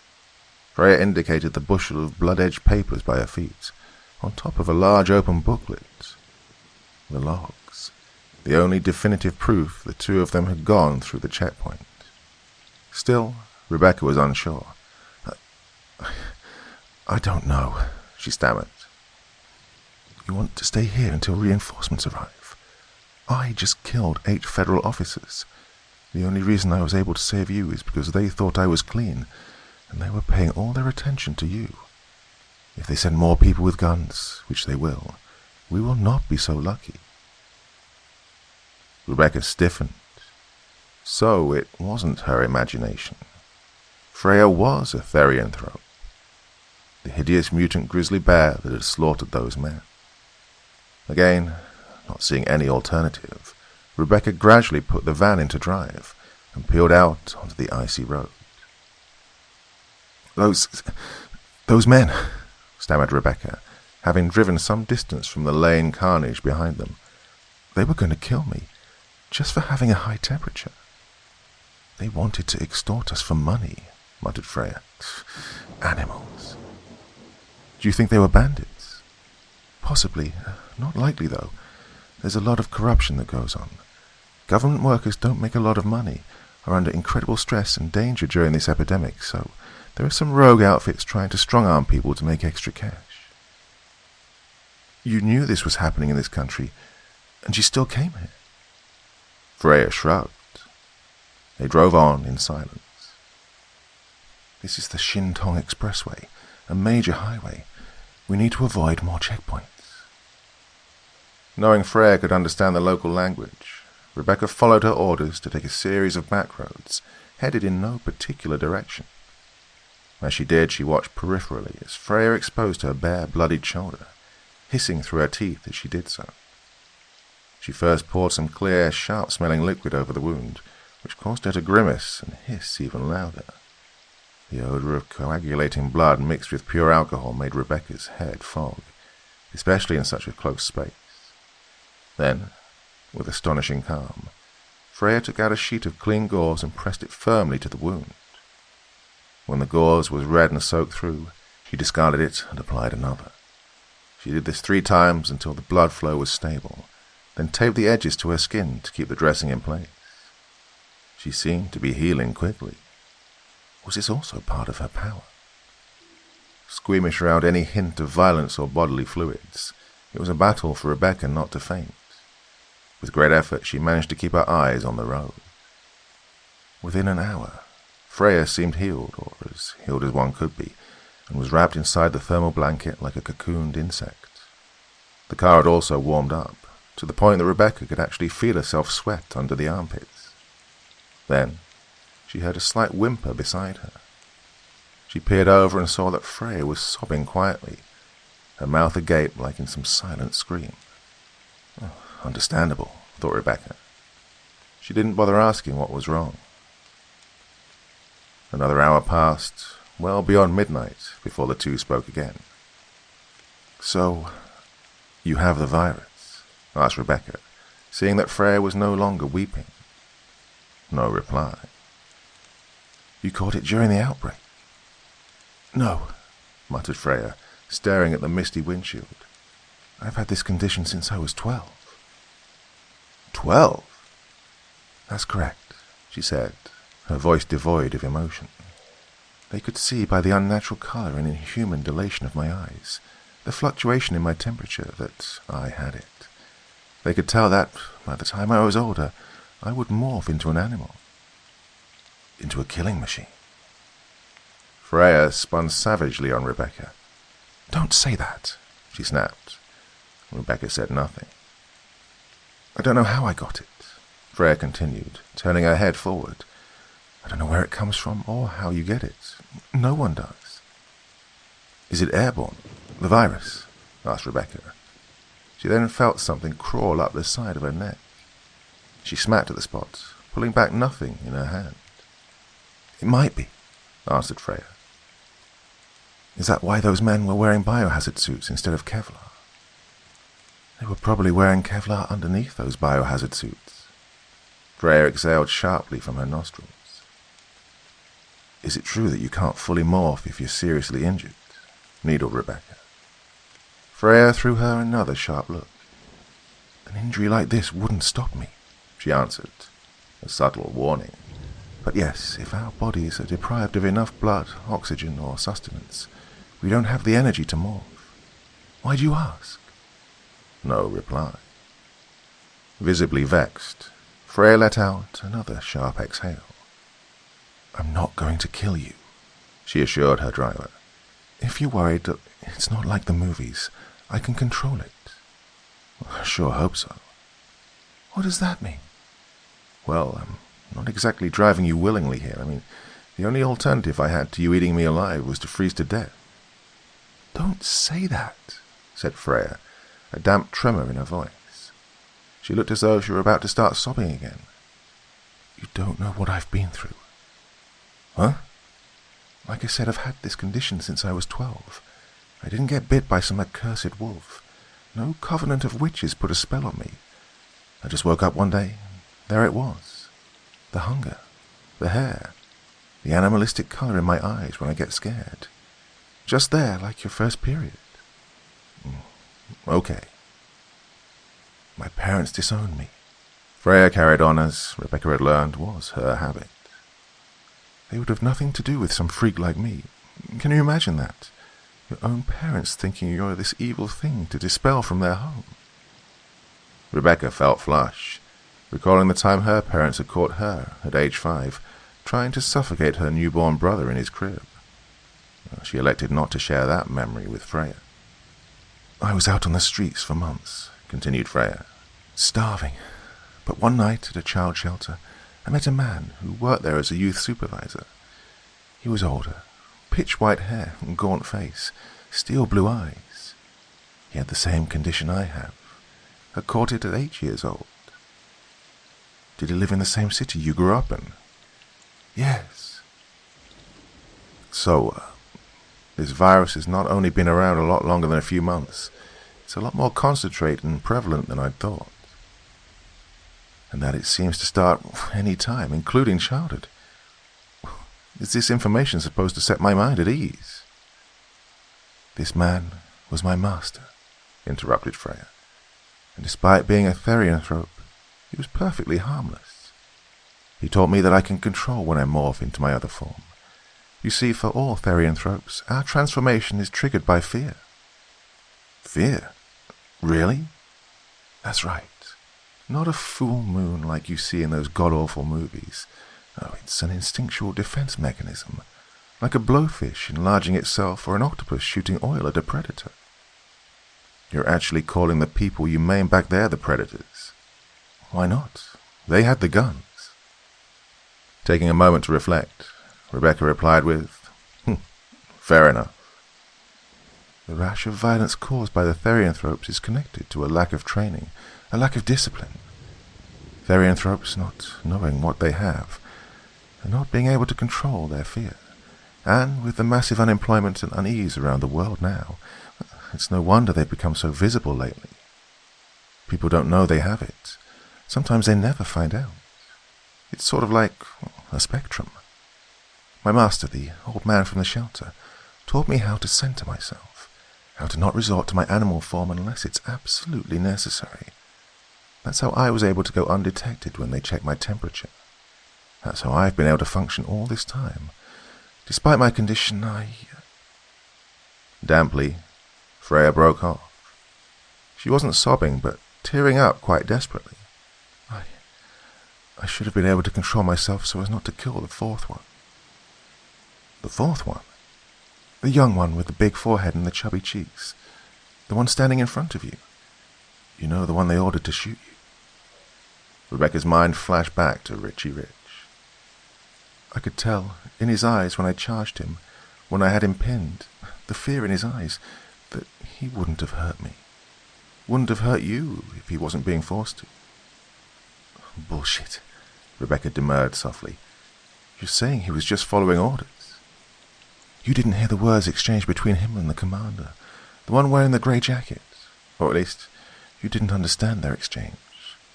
He didn't want to go through with it. He was scared. If the easy pull of a trigger weren't so deadly, he wouldn't have been able to hurt anyone. You could tell that, just by looking in his eyes. Yes. Well, I disagree. You did the right thing. You saved my life. I could have done it without killing him. My master taught me to control my fear, my defense mechanism, even while occupying the body of my other form. The, giant grizzly. That's your other form. Yes. So, what's your master's philosophy? Control your fear or your fear will control you? You can't let fear guide your destiny. Some kung fu sensei bullcrap like that, like from the movies. Freya stirred, tugging the blanket around her shoulders. Not as trite as you put it, but yes, in a way. So, I guess you think these lockdown measures are mass hysteria, yeah? People letting their fear get the best of them. No, not at all. Fear is a tool, a guide, if used correctly. If not controlled, it's a weapon, harming everyone, including the person wielding it. Whatever, girl. The road ahead had somehow drawn darker. Craning her neck, Freya peered hard and searched the windows. Take a right here, she instructed, onto that path. The dirt road off the shoulder there. You sure? Asked Rebecca. There's no light. Just do as I tell you. Rebecca took the path. It was rough and unpaved, the van rocking and staggering over the sleet and muddy ground. There's a house up there, Rebecca protested, starting to panic. Someone lives here. We're going to be seen. It's probably a crematorium or something. said Freya. "Buildings this far out of the way in this country are often for such services. Municipal regulations for the fumes." "Well, what are we supposed to do?" "Take the first amenable road from this path that takes us into the wooded area. Try to get as far from that little house there as possible." "What if someone sees us?" "If they see us, they'll do nothing. This is a government van in a repressive, totalitarian state. Everyone here will recognize this van as government-issued, in which case the people living there will be just happy we didn't bother them." "What if an alert has been sent out for this van?" "That will take hours, probably. Besides, these vans all look alike." "Yeah, but eventually someone might make a sweep of the whole area." "Eventually, yes." "So?" "So I'm injured and exhausted. I need at least a few hours of sleep before coming up with our next move. So could you please find us a spot in the woods there where we can camp out for the night so I can get some rest?" Begrudgingly, Rebecca silently conceded Freya's point. She was having trouble keeping her eyes open herself. She parked the van in a relatively flat spot in the forest, as deep as she could go before the brush was too thick for them to get out. Clutching the blanket to her naked form, Freya clambered into the back cargo, finding and unfolding 2 paper-thin gymnasium mats and laying them flat on the steel floor. "I'll take the first watch," she said to Rebecca. "You get some sleep. I'm going to put some clothes on and then burn the logs I took from the checkpoint. If we're lucky, no record of us was sent out to anyone." "No, it's okay," Rebecca insisted. "I'll take the first watch." "Rebecca!" "You're tired and injured. It's all right. Get dressed and get some shut-eye. I'll go out and burn the files. Really, I don't mind." Rebecca could see in Freya's smoky eyes that she was too knackered to argue. Without another word, Freya opened her suitcase, put on a set of pajamas, then collapsed onto the mat.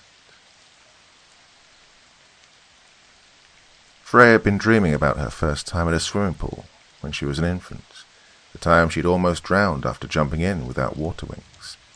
When she awoke, realizing she couldn't breathe. First, her rudely awakened mind couldn't understand it. Had she gone blind? Why couldn't she see anything?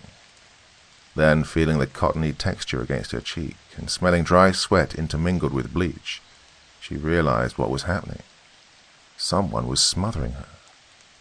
Growing more aware of her compromised state, she felt a heavy knee ramming down into her sternum. Rebecca. It had to be Rebecca. That bitch was trying to smother her to death. Panicked, desperate, she racked her brain for alternatives. There were none. There was only one option: morph into the grizzly. Thrashing, grabbing blindly at her assailant, Freya felt her flesh boil, the dark fibers sprouting from her pores. But she couldn't finish the transformation. There wasn't enough oxygen in her body. That and the loss of blood from her shoulder. No, she had to keep trying, hope that Rebecca would freak from her partial transformation and relent her attack. But she didn't. She only mashed the pillow down harder into her face. Freya felt her body grow weaker and weaker. Then, thinking back to the lessons of her master, she realized what she had to do.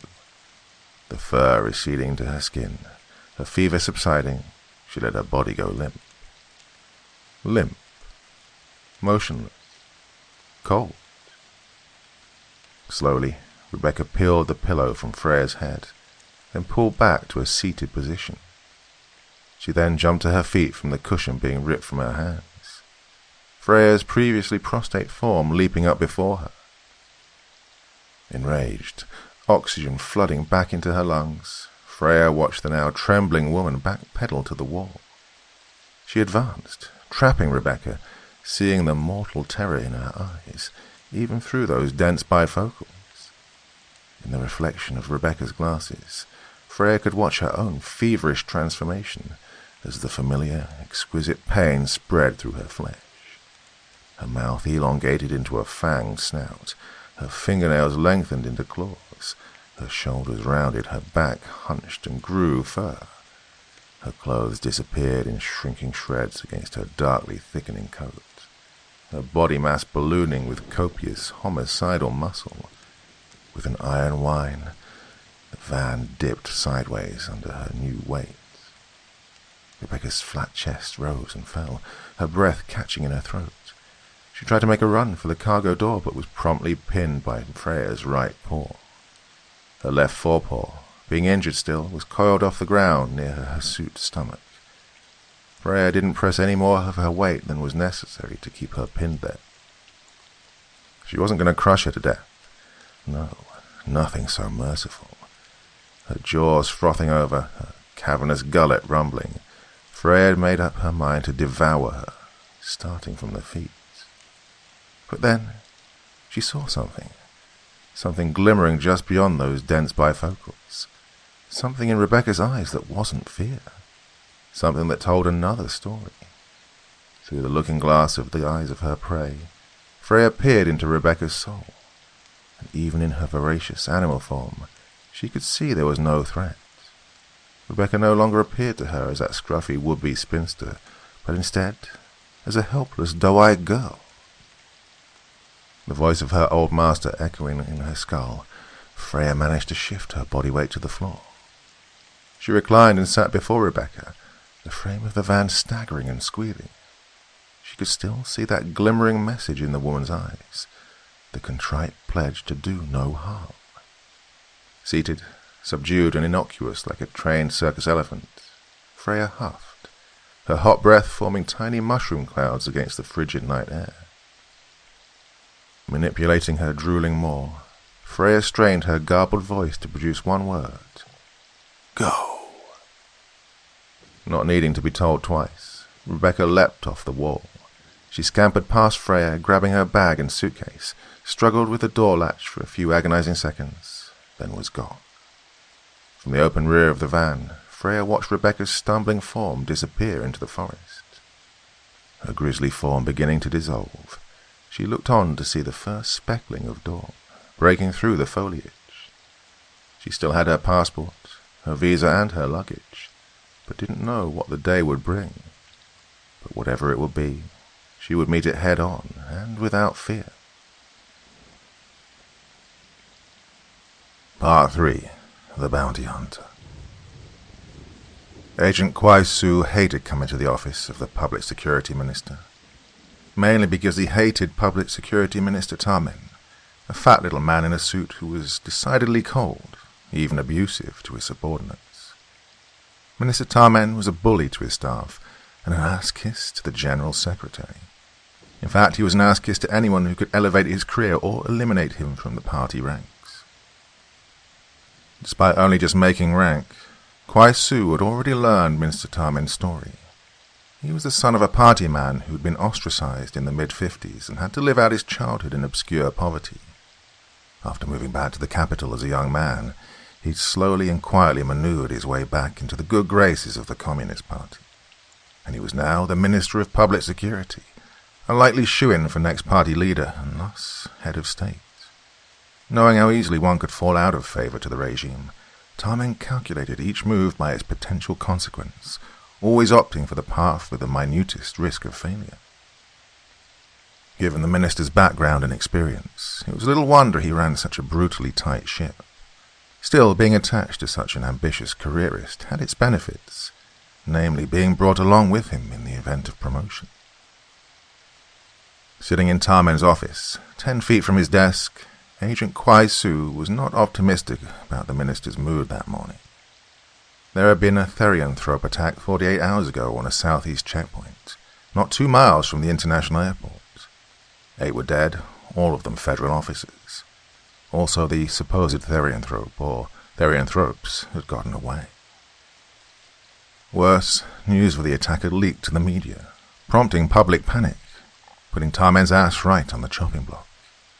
He would need Kwai Su to resolve this problem as soon as possible, as quietly as possible. He'd need to find and kill the therianthrope who'd evaded termination, and had killed all those men. As Tamen prattled away on his phone, lightly speaking to an irate General Secretary, Agent Kwai Su's eyes scanned the room. To his right was a 12-inch flat screen, nailed 5 feet up the wall, turned off. He then observed either wall in the unoccupied space between him and the minister's desk, realizing there were several gun turrets with small but lethal barrels pointed his way. If he were in fact a therianthrope, he'd be eviscerated long before coming within 6 feet of Tarmen. The room wasn't warm, but Agent Kwaisu felt his brow grow moist. "Yes, of course, General Secretary, sir," Tarmen pleaded into the receiver. "I'll see to it at once." Tarmen cradled the phone. He eyed the agent coldly, while pouring himself a drink from a crystal decanter. Without a word to Agent Kwaisu, he swallowed the drink whole, then poured another. The liquid was colorless, and an acrid stench found its way to Kwaisu's nostril. "I assume you've heard," Tarmen grunted, lacing his stubby fingers over the desk. Not wanting to test the minister's mood, Kwaisun only nodded. Tarmen cussed under his breath, then took a lethal pull of his drink. "They dead. All of them our people at the southeast checkpoint off the Shintong Expressway. Forensics say there's no doubt. A therianthrope tore them apart." "A new outbreak?" asked Kwaisu, testing the waters now. Tarmen glowered over the rim of his cup. "Maybe not," he answered, his voice strained. "There were 3 international flights that came into the nearby airport that night, the last of which was from Stockholm, Sweden. With any luck, this therianthrope is a foreigner. If we can hunt this monster down, we might be able to spin the story so that the blame falls outside of the Republic, and outside of this office. My office." Agent Kwaisu nodded, despite the urge to shake his head. Always about perception, he thought sardonically. Always the politics. What was left unsaid between he and the minister was that 6 of the 8 slain men were of some notoriety. In fact, one could qualify their records as disgraceful. The commanding officer of the checkpoint, found crushed to death and clinging to a smoking semi-automatic rifle, had been transferred to 8 different divisions in as many years, had no less than a dozen brutality complaints, and was twice investigated on suspicion of corruption. "We have to find this monster within the week," said Tarmen, stabbing the desk with his forefinger. "This week. With the media reporting it, we need to give the public a story that will put them at ease." "I understand, Minister, sir." Glib but unhappy, Tarmen reclined in his chair, his double chin protruding over his shirt collar like paunch over a belt buckle. "My receptionist will give you the passenger manifests of the international flights that night. I want you to run down all the foreign passengers. Track them down, then test each of them. If there are no signs of therianthropy, then go after the rest. Hopefully that'll be enough to catch this monster." Agent Kwaisu knew which test the minister was referring to, the Hongmo Truat Sop test, a device which checked for unnatural colors in a human's eye, colors belonging to a therianthrope. It likewise checked for inhuman movement in the pupils. The government had tried in the early stages of the breakout to force mandatory DNA tests for all their people. But with the citizens, both the traditionalist seniors and the democracy-pining youths, such an endeavor proved infeasible. The government was likewise in the process of creating a complete DNA database of all their countrymen, enabling immediate identification should any tissue be left behind at the scene of a crime. This ambitious process was, for the time being, incomplete. "I don't want you to delegate this mission to any agents under your command," Tarmen continued. "I want you to see to this matter personally and to make it your sole priority. Put one of your lieutenants in charge of supervising any other pending cases. For the next 7 to 14 days, you work for me on this only, understand?" Kwaisu grimaced, shifting in his chair. He hadn't been on patrol in years, ever actually, and hadn't canvassed a scene in months. It wasn't like he didn't know what to do, it was just that with his rank and immaculate reputation, he'd been insulated from all that, unexposed to the ugly, macabre side of the job. "Yes, sir," said Agent Kwaisu.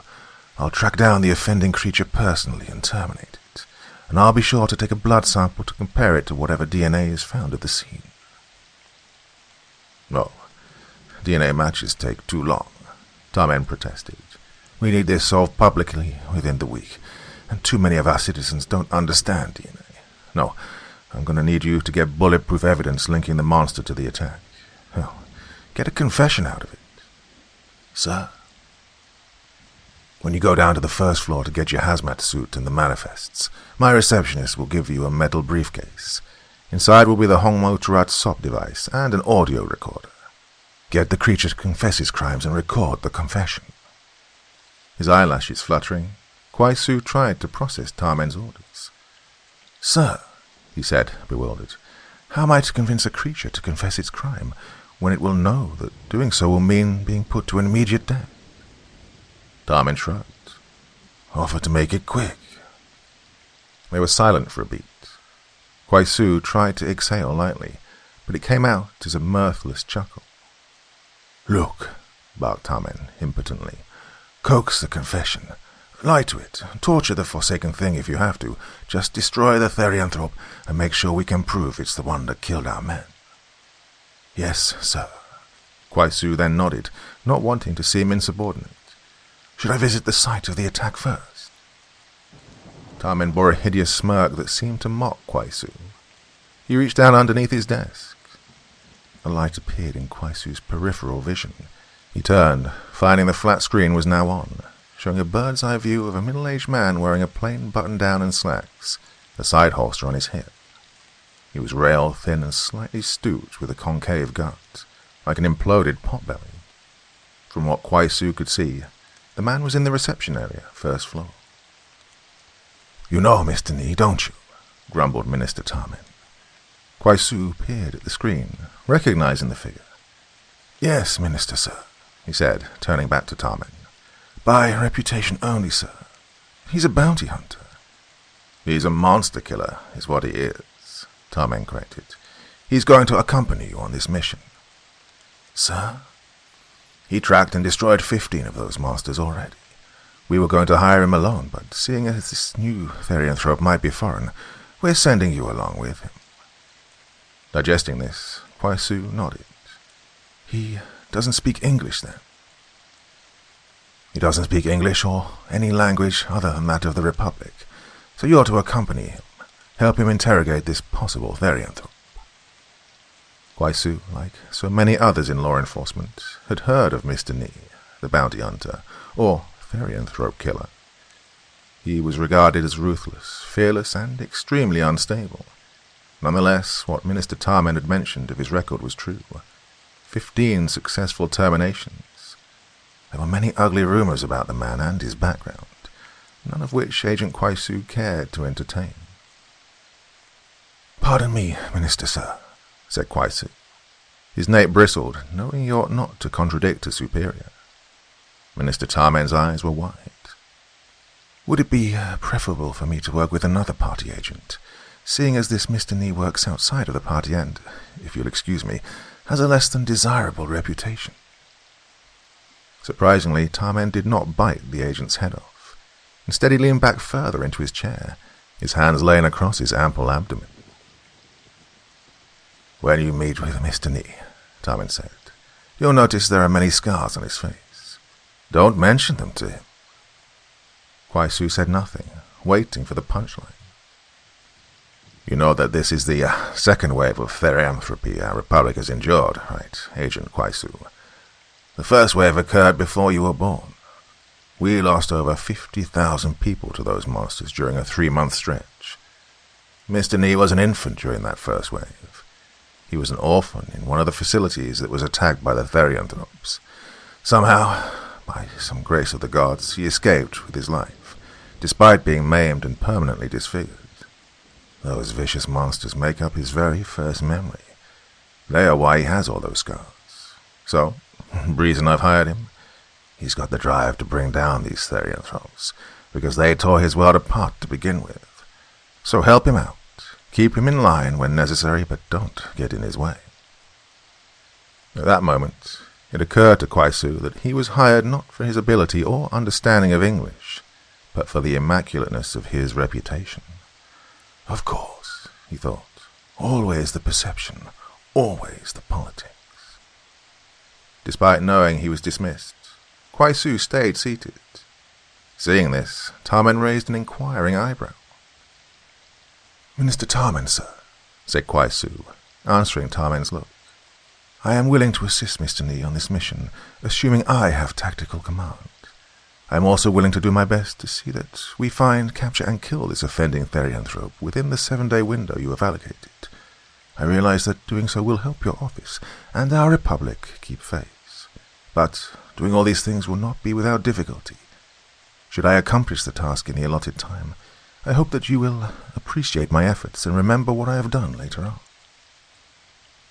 Tarman leered over his desk, bringing his drink close to his face and sniffing the liquor. "So, you have ambitions of your own," he said. Kwai-Su reddened, knowing he'd overplayed his hand. "That's all right, I know you did. That you have a flawless reputation in this department and in the party. Perhaps too flawless.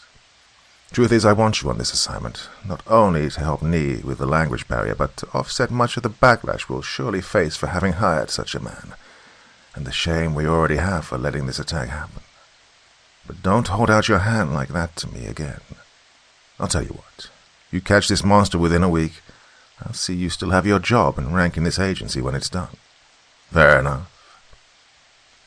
Kwai-Su nodded, then rose from his chair, not wanting to dig himself into a deeper hole.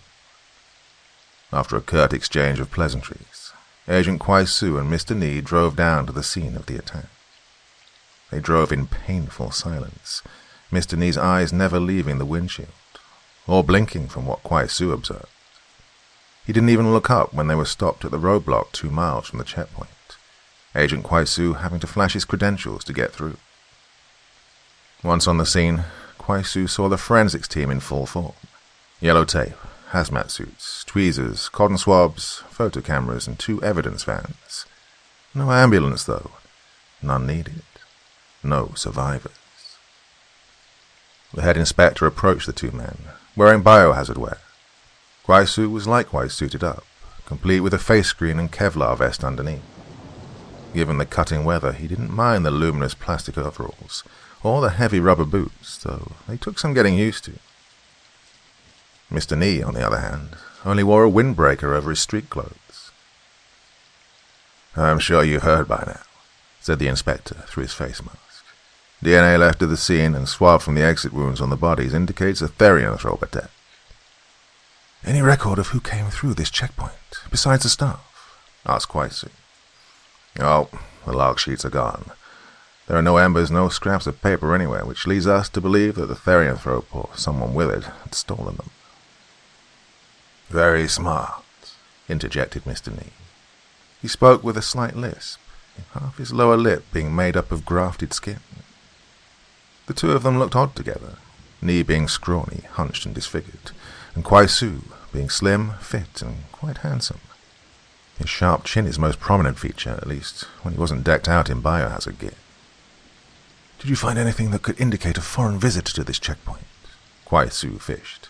"A passport, an ID card, a plane ticket of some kind?" The inspector shook his head. "We have one possible lead," he told Kwai-Su.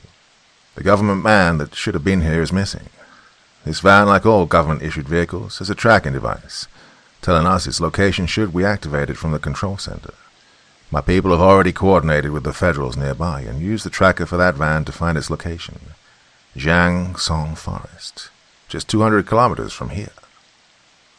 "Is it still there?" growled Mr. Nee. "Yes, our radar indicates it hasn't moved in 5 hours. His shoulders slumping in defeat, Kwai-Su met eyes with Nee. "Probably abandoned," said Nee, reading Kwai-Su's thoughts aloud. "Regardless," said Kwai-Su with a chipper tongue, "retracing the monster's steps is necessary, especially if there were any eyewitnesses." "Do you want me to call local authorities for backup?" asked the inspector. "No," said Nee, too hastily. Kwai-Su did a double take, then turned back to the inspector.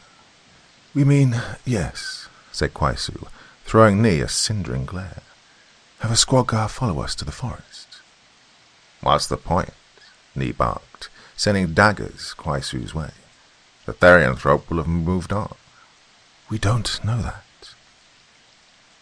If it's smart enough to steal the logbooks to make sure we don't have a name or ID number, or even a time frame for when it came through, then it won't be dumb enough to stay in one spot in a stolen government van.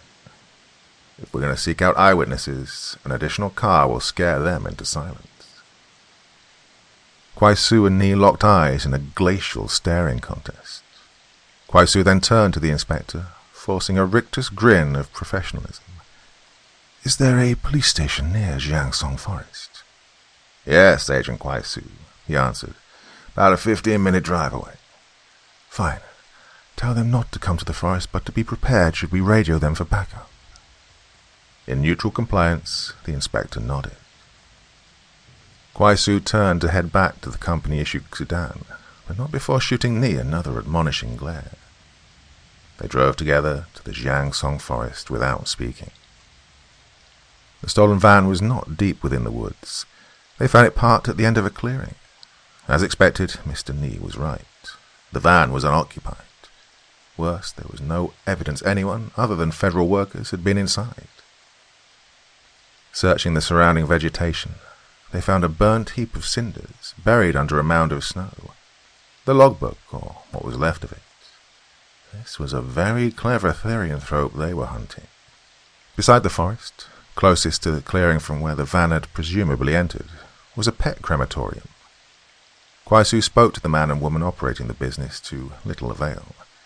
They hadn't seen anyone and weren't even aware of the van in the forest next to their home. They didn't seem to be lying, as neither was any more afraid than anyone else who'd encountered law enforcement in their country would be. With little else to go on, Kwai-Su and Ni returned to headquarters to scour the passenger lists from the 3 planes. Silently, Kwai-Su prayed like hell their therianthrope was on one of those lists. Running down the names of the foreign visitors that night proved laborious, but not impossible. Out of the 3 incoming flights, only 33 passengers had foreign passports, despite 107 foreigners being scheduled to fly in that day. For obvious reasons, the other 74 had either cancelled or didn't show at their respective terminals. But before running down each foreign passenger at random, one name rose to the top of their list. Rebecca Emily Palmer, from Canada. On the Tuesday after the checkpoint massacre, Palmer was admitted into a nearby general hospital with complaints of a high temperature and a dry cough. She was the only foreign patient admitted that day, so it was easy for Kwai-Su to pick her out. The hospital recorded that she was ailing from nothing more than the seasonal flu, and that she was discharged with a prescription for antibiotics. Searching through the immigration records, Kwai-Su found that she had a visa to teach English and was employed at the number 28 elementary school. Not seeing the harm in checking her out, Kwai-Su and Ni drove down to pay her a visit. Again, they drove together, just the 2 of them in their company-issued sedan. It was a long trek to the school, and Kwai-Su felt obligated to break the silence. You know, you really should wear protective gear, he said to Mr. Ni. If you're not going to protect yourself, you should at least wear a mask. You could be a carrier of the virus, even if you yourself aren't a therianthrope.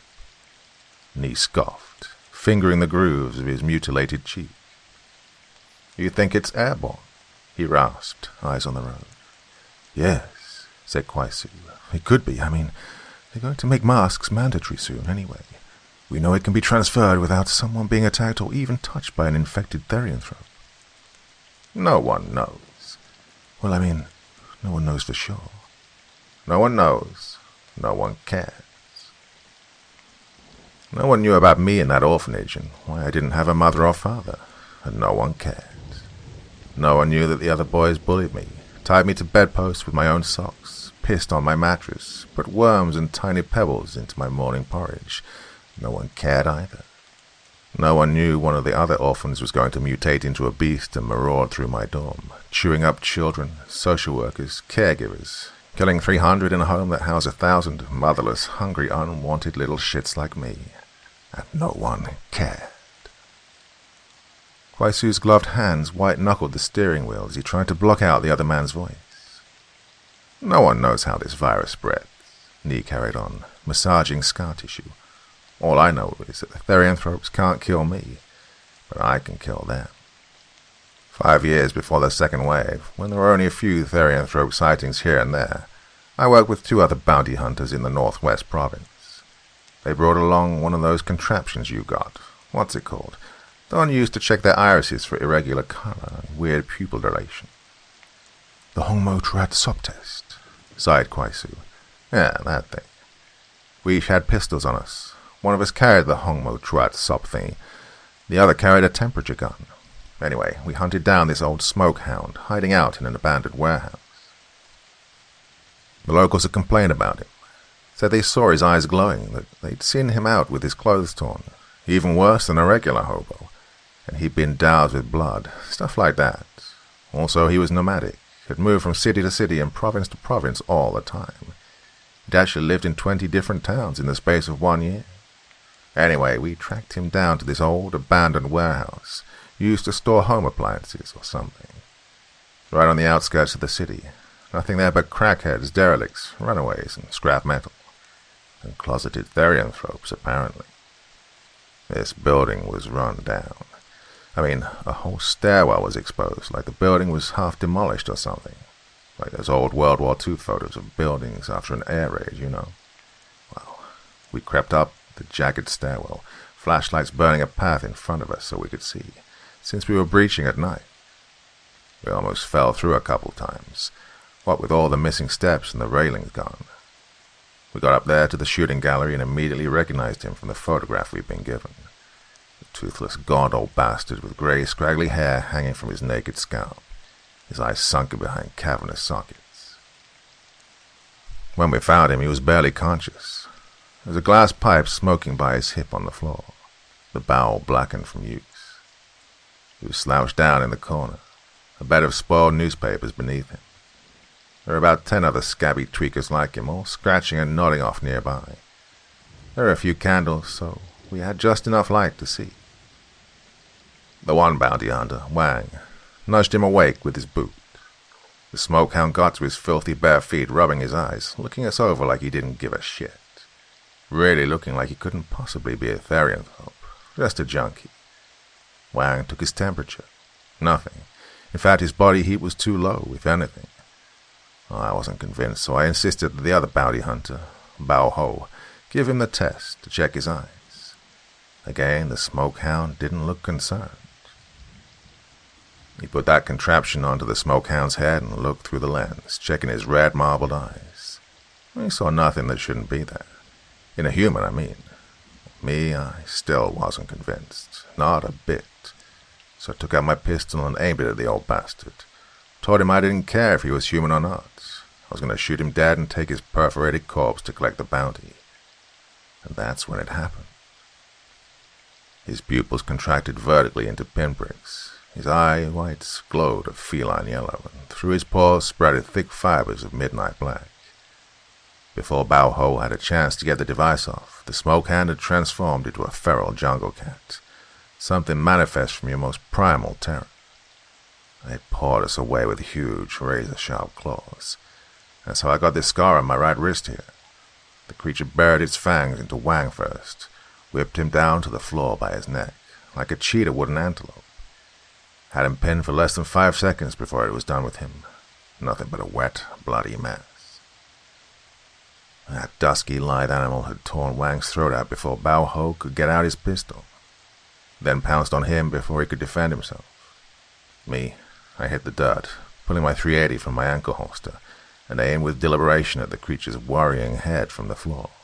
See, Bao Ho and Wang had never seen a therianthrope before. They hesitated, being awed by the thing. Probably what happened to those 8 that were killed at the southeast checkpoint. Well, you want the truth? Me, I didn't have that problem. I'd seen him 10,000 times in my sleep.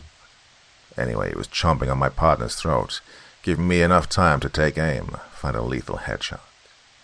I put 5 bullets into its skull, tearing off its lower jaw, before it was able to make a third meal out of me. I killed it dead and took the whole bounty, which had previously been meant to be split 3 ways. There was a lull in Nee's story, a deliberate, pregnant pause from speaking. "What's your point?" snapped Kwaisu. His voice was tremulous from hearing Nee's harrowing but credible tale. Moral of the story, sneered Nee. A. That Hong Mo Truat subtest is fallible. B. You want to find these monsters. You need to trigger their fear. C. The therianthropes can't kill me, but I can kill them. And D, thought Kwaisu, you'll let others die to get what you want. They drove the remainder of the way to the school without speaking. The truth was, Agent Kwaisu was not eager to complete this assignment. In his 5 years as a police officer, he'd never shot or killed anyone, and terminating a therianthrope didn't seem any less objectionable. Being well-educated and from a good family, he had not slogged through the grit and grime of being a cop, but instead had ridden a desk all the way to an agent's badge. He knew successfully completing this mission for a minister with the kind of suction Tarmen had meant future advancement, district superintendent, director of internal affairs, replacement minister of public security. But he didn't know if he was up for the violent price he'd have to pay, or the risk it involved. Number 28 Elementary School looked typical of such institutions in the province. Clock tower, playground, mess hall, a dozen 5-story dormitories and schoolhouses. The entire school ground was situated on 5 blocks behind a steel gate guarded at select entrances by fat, feckless guards, waiting out their last years of employment before a pension. That was before the epidemic. Now it was boarded up with only a bare skeleton crew standing by the main entrance, which was all but wired shut. After speaking to the men for a few minutes, Kwaisu had the phone number of the coordinator for the international teachers. He called her. After some stubborn resistance on her part, she agreed to meet with them. Seeing her face-to-face at the stoop in front of her tenement building, he showed his credentials and explained the ongoing investigation. She stood thin-lipped and silent, her arms crossed over her chest. After nearly an hour, the woman relented and gave them Rebecca Palmer's home address. Her apartment was only 3 blocks from the school. After they pounded on her door once, they were met with a frail young woman wearing thick bifocals. She was dressed in an oversized white tee with wool pajama bottoms. Yes? She stammered in English, clearly frightened. Miss, I am Agent Kwaisu from the Ministry of Public Security, he said. Hanging from his right hand was what looked to be a briefcase. Inside was a temperature gun, the Hong Mo Truat Sop test, a syringe, and enough venom to kill a herd of elephants. Her eyes shone with fright, her eyebrows knitting with confusion before smoothing out into terrible recognition. She knew something. We have some questions pertaining to the date of your arrival, he explained further. He saw her frightened eyes, had found Mr. Nee, and had promptly expanded. May we come in? He asked, shouldering his way through before receiving an answer. The question was only a social courtesy. No one could refuse law enforcement in this country, least of all a foreigner. And there was no such thing as a warrant. Police always had probable cause. The apartment was compact, just a small living room kitchenette attached to a bedroom and bathroom. Nee and Kwaisu stood between the 2-foot coffee table and the drab Chesterfield. Palmer stood beside the door, her arms curled inward like a pair of broken wings. You arrived on Sunday, February 3rd, correct? Agent Kwaisu asked. Palmer nodded feverishly, the grey bun at the back of her head bobbing up and down. Did you happen to go through the southeast checkpoint on the Shintong Expressway? It's about 2 miles from the international airport where your flight landed. Palmer cleared her throat. I did go through a checkpoint, but I didn't know where it was. You don't know? I don't understand the local language, sir. Kwaisu and Nee met eyes. We understand that you went to the Feng Lu hospital a few days ago with complaints of a fever. Her eyes were now the size of saucers. Do you feel any better, Miss Palmer? I'd like to talk with Miss Yang, she said, referring to her coordinator from the school. I'd like to speak with her before answering any more questions. We have already spoken to your handler, Miss Palmer. I'd like to speak with her before answering any more questions. Letting out a chesty sigh, his shoulders slumped. He nodded, then watched as Palmer snatched her phone off her desk and dialed. It didn't take long for someone to answer. "Amy?" Rebecca said into the phone, her voice cold and sharp. "Yeah, it's me. I got these 2 cops saying they're from home security or something, asking me about my visit to the hospital yesterday." She paused to listen to the woman on the other end, the voice just faintly audible to Kwai-Su. "What do you mean you gave them my address?" "Yeah, well, I've already been to the hospital. I'm not infected. I haven't even left this apartment for 3 days." Another pause. "Yes, I'm upset. Why would you give these people my address?" What do you mean you can't do anything about it? Are there no laws in this country? Don't I have rights? Look, I'm a Canadian citizen. Did you think of that? How do you think the embassy will react when I tell them this?" "What do you mean they won't care? Cops here can just do whatever they want." "Yes, I said already I'm upset. I came here despite that outbreak and the lockdown when most people wouldn't. A lockdown caused by a virus that started in your backwards country. Don't argue with me, Amy.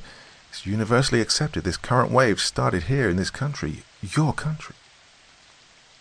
Kwai-Su seethed, listening to this entitled foreigner natter on into the phone.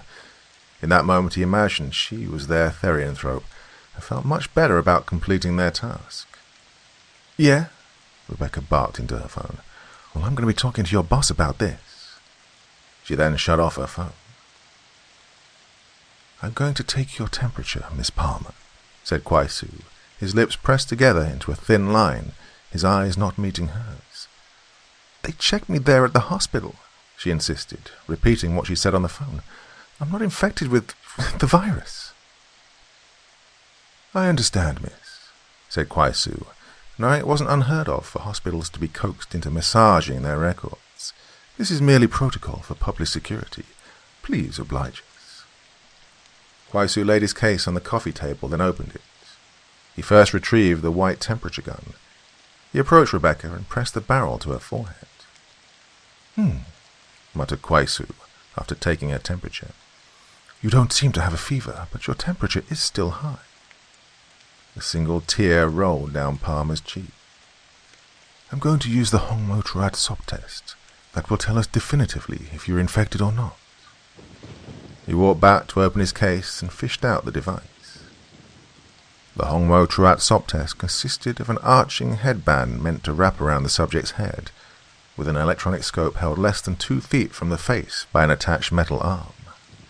All contemporary scientific research suggested that the unnatural colours in the irises of the therianthrope would appear within a minute or 2, or the unnatural dilation of the pupil. It was also believed that no infected therianthrope could cheat it. Still, there was much they didn't know about the virus. He set up the contraption without issue, besides taking a little while to adjust the headband to Palmer's round, diminutive skull. "Stay still," he ordered in an even voice, for Palmer was trembling. He then switched on the electric lens and examined the eye. After about 90 seconds, he was certain there were no colours unnatural to the human species, and no bizarre movement in the pupil. "She's fine," he said to Ni in their language. Glowering, Ni advanced toward her, putting his hand on his gun. "I don't believe that," he said, unlocking the strap above his pistol grip. Kwai-Su then heard a rapid clicking sound beside his ear. Palmer's teeth had begun to chatter. "What are you doing?" said Kwai-Su. "She can't understand you." "Check her eyes now," said Ni, pulling out his pistol and pointing it at Palmer. She let out a small, terrified breath that wasn't quite a squeak. Kwai-Su turned back to the lens and examined her eye. The sclera had widened, the pupil had dilated a bit, but there was no change in the iris. There was nothing there. "Put that away," sighed Kwai-Su. "She's not infected." Ni lowered his firearm. "Okay, Miss Palmer," he said to her in English, forcing a smile. "You're clean." Kwai-Su expected a sigh of relief, but instead the woman stared breathlessly into space while he undid the contraption. Afterward, she fled into the bathroom. Ni and Kwai-Su could hear her retching on the other side of the door. While Kwai-Su folded up the test, placing it back inside his case, Ni ambled up beside him. "She knows something," he hissed in Kwai-Su's ear. Why else would she be so afraid? "Look in the mirror," said Kwai-Su without making eye contact. In his peripheral vision, he could see Ni cock his head back, as though insulted. He then snapped his case shut. "We're done here. Let's go." Part 4. Freya. Agent Kwai-Su had tracked down 24 of the foreigners who'd flown in on the 3 international flights that night, to no avail. Not one of them was his therianthrope, the one who killed 8 officers at the southeast checkpoint. Half of them were trying to fly back to their home country, fleeing the nationwide crisis. The other half, like Rebecca Palmer, were teachers, accounted for, staying put and obeying local law. There were little to no leads, and Kwai-Su had already been chewed out 5 times by Minister Tarmen over the phone. He feared he'd be lucky to still be an agent for the Ministry of Public Security at all when this was all over. Finally, there was one foreign visitor who caught their attention, a Miss Freya Nielsen, Ph.D., an apparent expert in children's psychology. She'd been hired to help those traumatized by the scourge of therianthropy in their country. What interested Mr. Ni and Agent Kwai-Su was that there was so little information about her own family back in her home country of Sweden. As they did some digging, with the help of the Embassy of Sweden, she was identified as an orphan, with no contact to her biological mother or father. On the surface, being an orphan meant nothing, but for Kwai-Su and Ni, it was a possible clue to something far more sinister. Her office was on the top floor of a 15-story business tower in the downtown area. Beyond the elevator lobby, the space was welcoming but sterile, colourful yet muted. In the waiting room were a stiff row of jungle-patterned chairs, a single table covered with an assortment of out-of-date magazines, and a minute children's play area, nestled in the far corner. The reception room was empty when they arrived, and they called ahead to make an appointment as her hours of labour varied from day to day. And patient confidentiality must be respected, especially with regard to children, or so Dr. Freya Nielsen had insisted. The stout middle-aged receptionist sitting behind a plexiglass shield announced their arrival via intercom. The answer to let them through came instantly. The first thing Kwai-Su noticed was the shoulder sling, trailing Freya Nielsen's left arm. It was another clue, but for the time being he let it go. She wore a white rubber glove on her right hand. She also wore a blue paper mask, which did not distract from her flattering charcoal jacket and skirt combo. Her full chestnut hair was tied back, but still remarkable in its sheen and volume.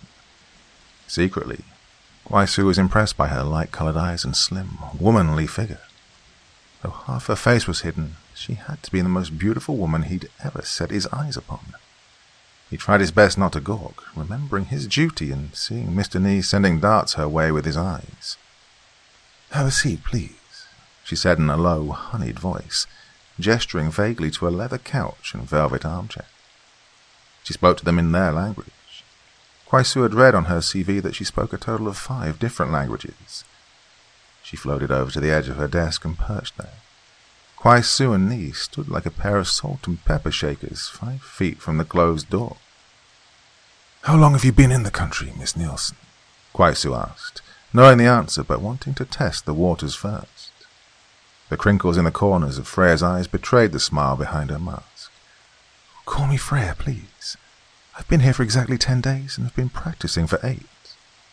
"I see," Kwai-Su nodded. "And you received your visa to work as a child psychologist in this office, correct?" "Yes. I work with Dr. Soon and Dr. Fay. They hired me and dealt with my visa application on this end."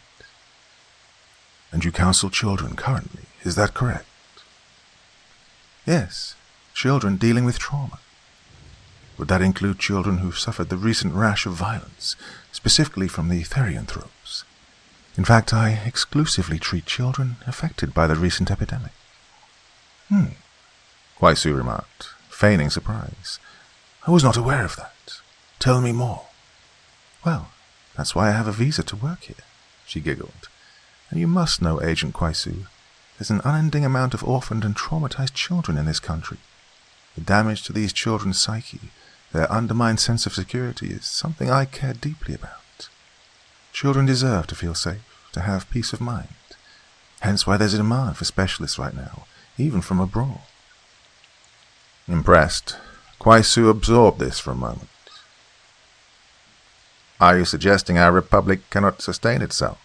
hissed Mr. Nee, letting Nielsen hear his voice for the first time. She glanced at him coldly. Her look did not have the same fascination or disgust most had when observing Nee's damaged face. Kwaisu seethed. Why would he ask a defensive question like that? He thought. The truth was, Kwaisu, conscious of it or not, was slightly moved by Freya's words. Her empathy for traumatized children, her passion and drive to make them whole again, her selflessness, may have had more to do with the shape of her hips in that skirt than he cared to admit, but he already liked her. And her voice, it did something to him. "Are you aware of the recent attack on a checkpoint near the international airport?" he then asked, trying to move past Nee's idiocy. "The southeast checkpoint off of the Shintong Expressway." "Yes," said Freya. "Very unfortunate, very troubling." "You are aware that it occurred the same night that you arrived, in fact not long after your plane had landed?" A dark cloud passed over Freya's face. There was something there, something she wanted to say, but she thought better of it. "I am aware of that now," she said innocently. That wasn't what she'd wanted to say, thought Kwaisu. "Have you been tested for the virus?" he asked. "For therianthropy?" She nodded rapidly, repeatedly, like a bauble head. "Yes, every child and patient who comes through here has their temperature taken. I have mine taken every time I come in, and every 5 hours if I stay that long." "No other precautions besides that? No protective glass? No weapons?" Freya shook her head.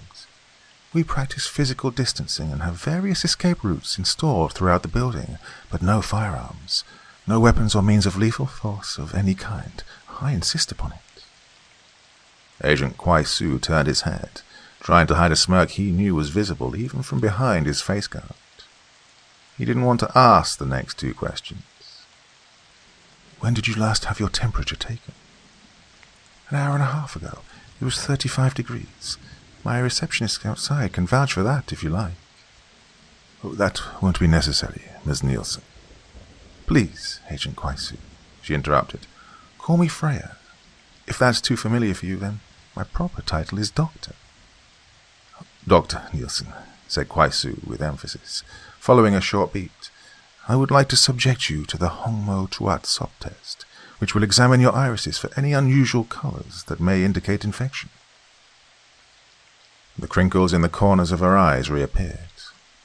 "Of course." She then pivoted from the desk, tacitly offering it to Kwaisu.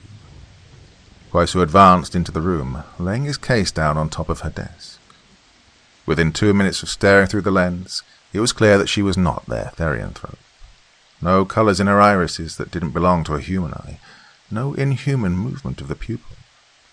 Kwaisu then heard the creaking encroachment of footsteps behind him. He looked over his shoulder, finding Mr. Nee approaching with palpable intent.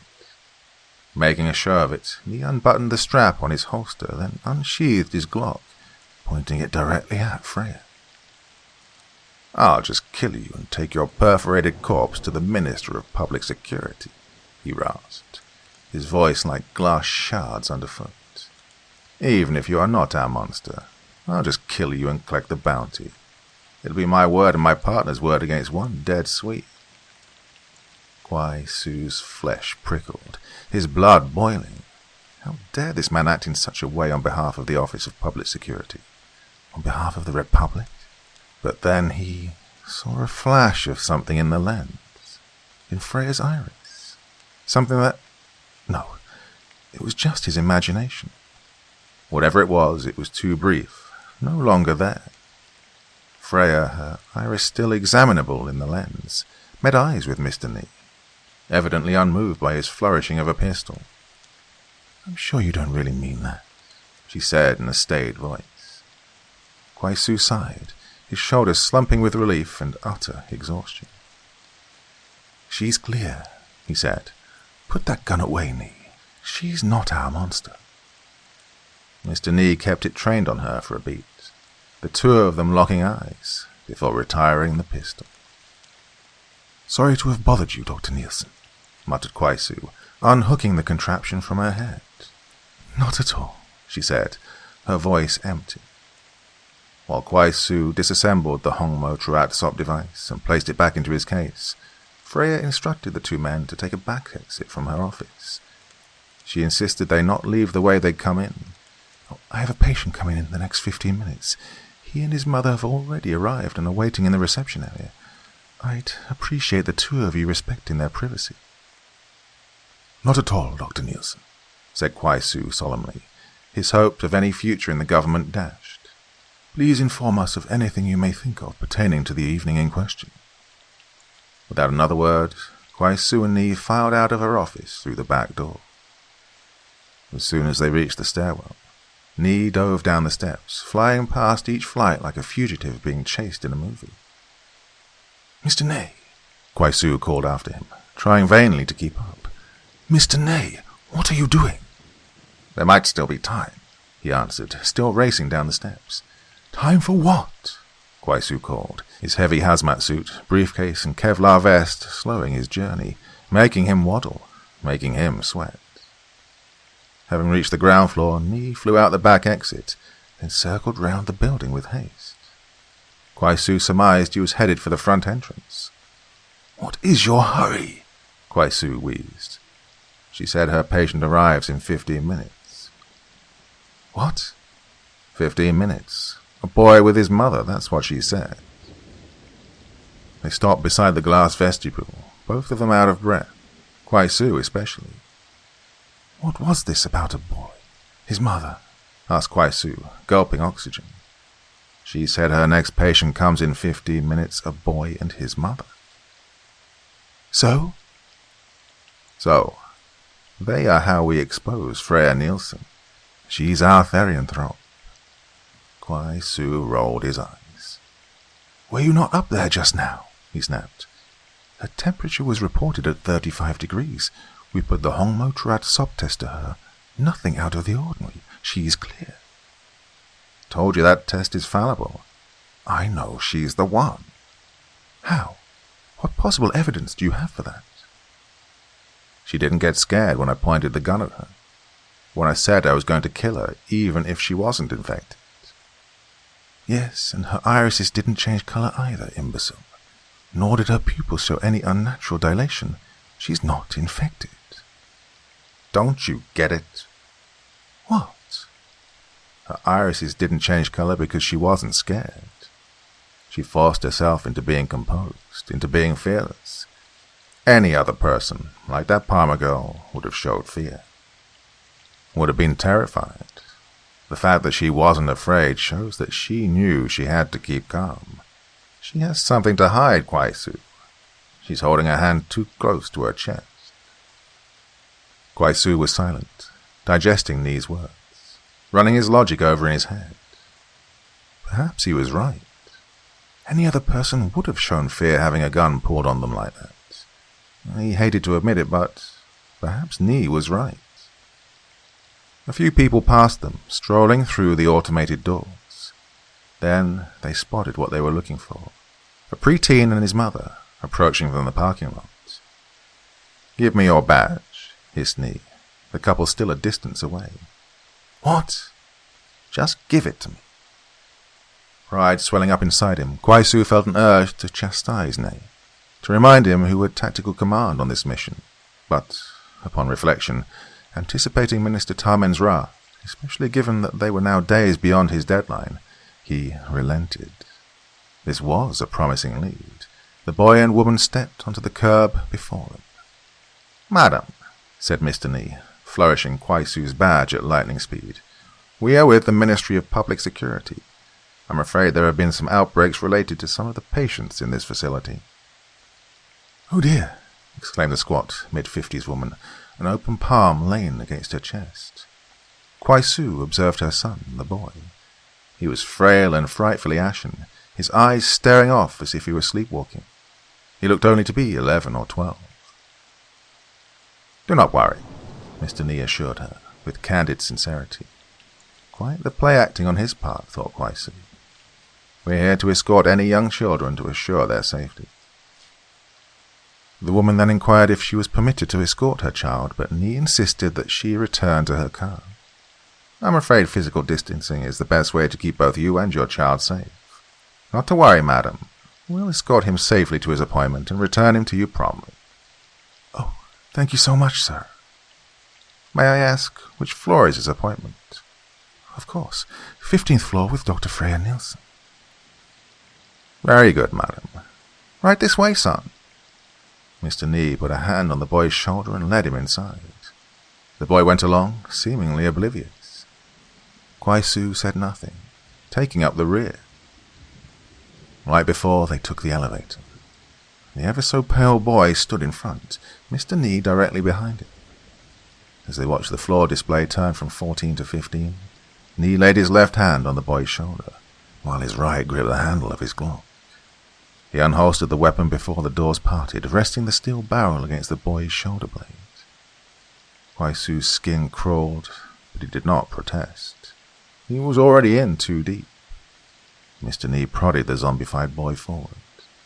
They brushed past the shrill, protesting receptionist, bursting into Freya's office.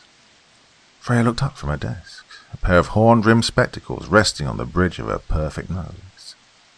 Her face turned as ashen as the doll-like boy they were holding captive.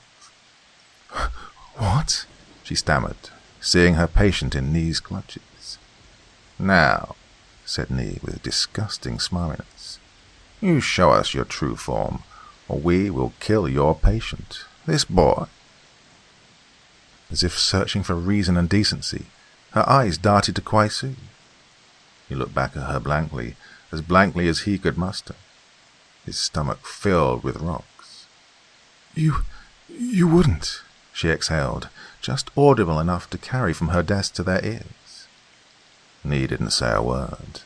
The metallic snap of his Glock slider his only response. "No!" cried Freya, springing to her feet. In a sudden ecstasy of rage, she flipped over the massive mahogany desk, sending it sailing 2 feet in the air before it arched back to earth. It crashed on its head with a thunderous slam, betraying a weight too heavy for a woman Freya's size to have lifted so easily, especially with one arm. She took a single step forward and then doubled over, grabbing at her abdomen as though seized with searing pain.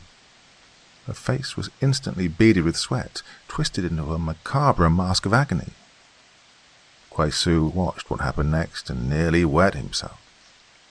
Her shoulders expanded in breadth, then ballooned and tore through her blouse and jacket.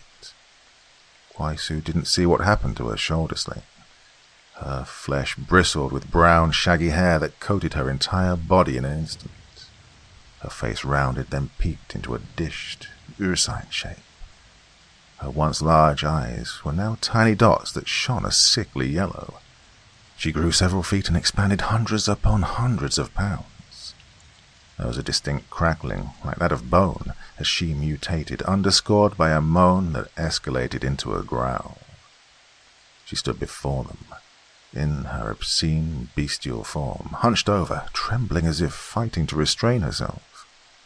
Kwai-Su knew that was exactly what she was doing. They then heard something guttural, which made Kwai-Su and the petrified receptionist next to him jump. Kwai-Su's mind then registered the words, "the boy," in the garbled, animalistic speech. It came from the juddering creature's maw. "Yes," answered Mr. Nee, having not been fazed in the least. The otherworldly voice belonging to the therianthrope resumed, "the boy. I will surrender if you spare him. After this is done, you must let him go back to his mother, unharmed. Promise me." "Not until you meet our demands," said Nee, with astonishing composure. "Promise me." "Yes, fine, we'll let him go. And your receptionist too, but you have to do everything my partner says." The enormous grizzly throbbed like an open wound, a strand of drool oozing from its nether lip to the floor. "Agreed," it snarled out, with agonized effort. Kwai-Su did not hear Mr. Nee call his name the first time. On the second time, he snapped back to reality. "Agent Kwai-Su," Mr. Nee barked, trying to revive his partner. "Do the procedure so we can go."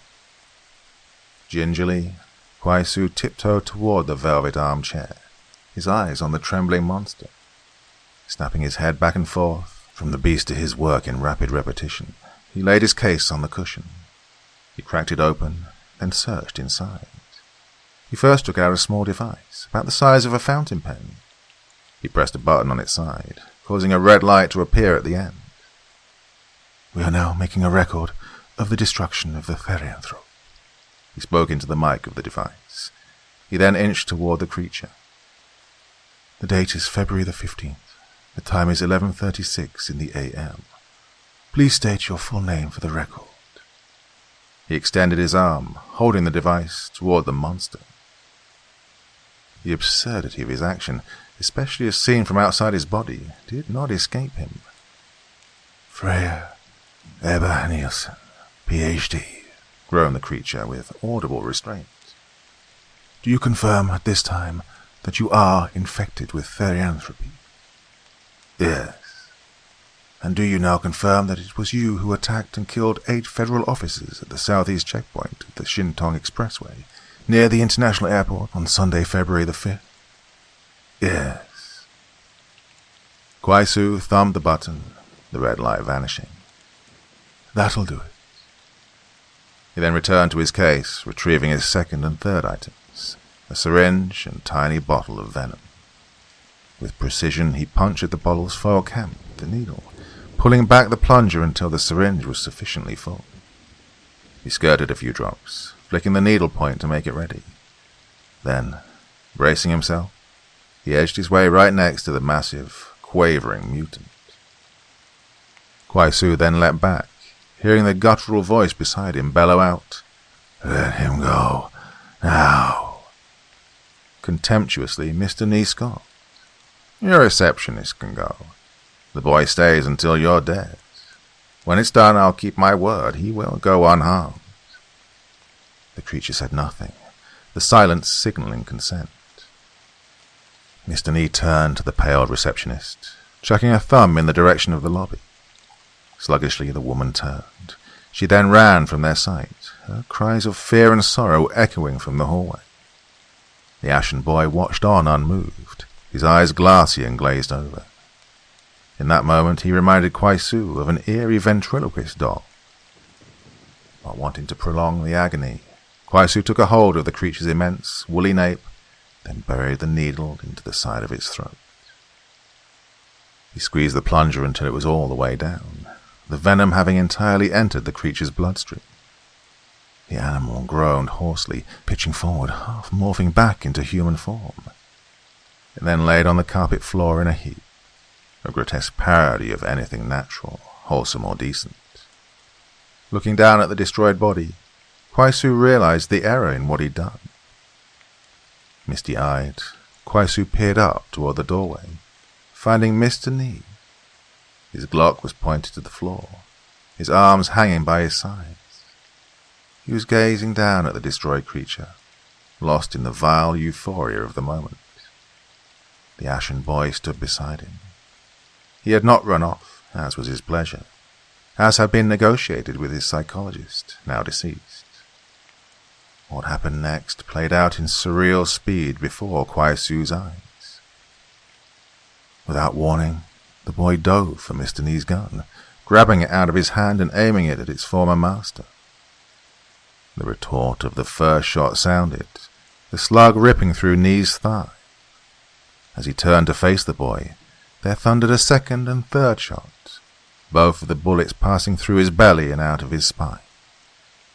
Nee collapsed to the floor like a felled redwood, dead instantly.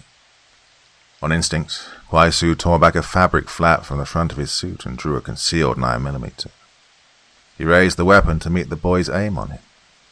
He heard 3 shots before discovering himself lying prostrate on the floor, watching the boy's feet scamper off into the reception room and, presumably, toward the stairwell.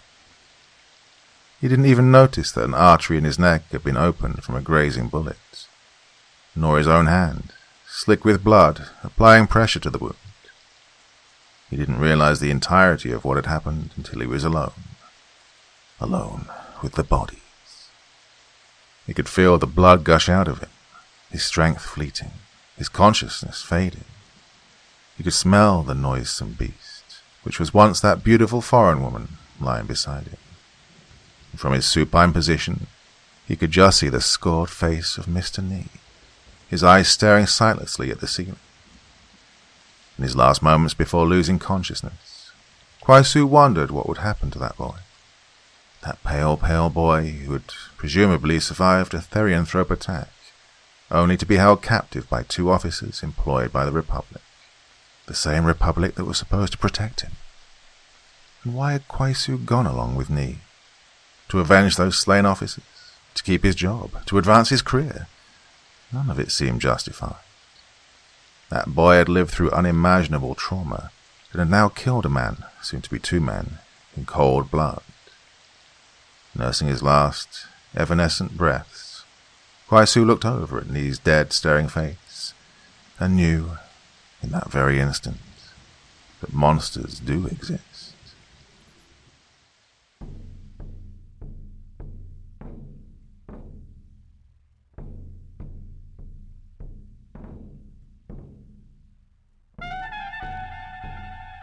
And so once again, we reach the end of tonight's podcast.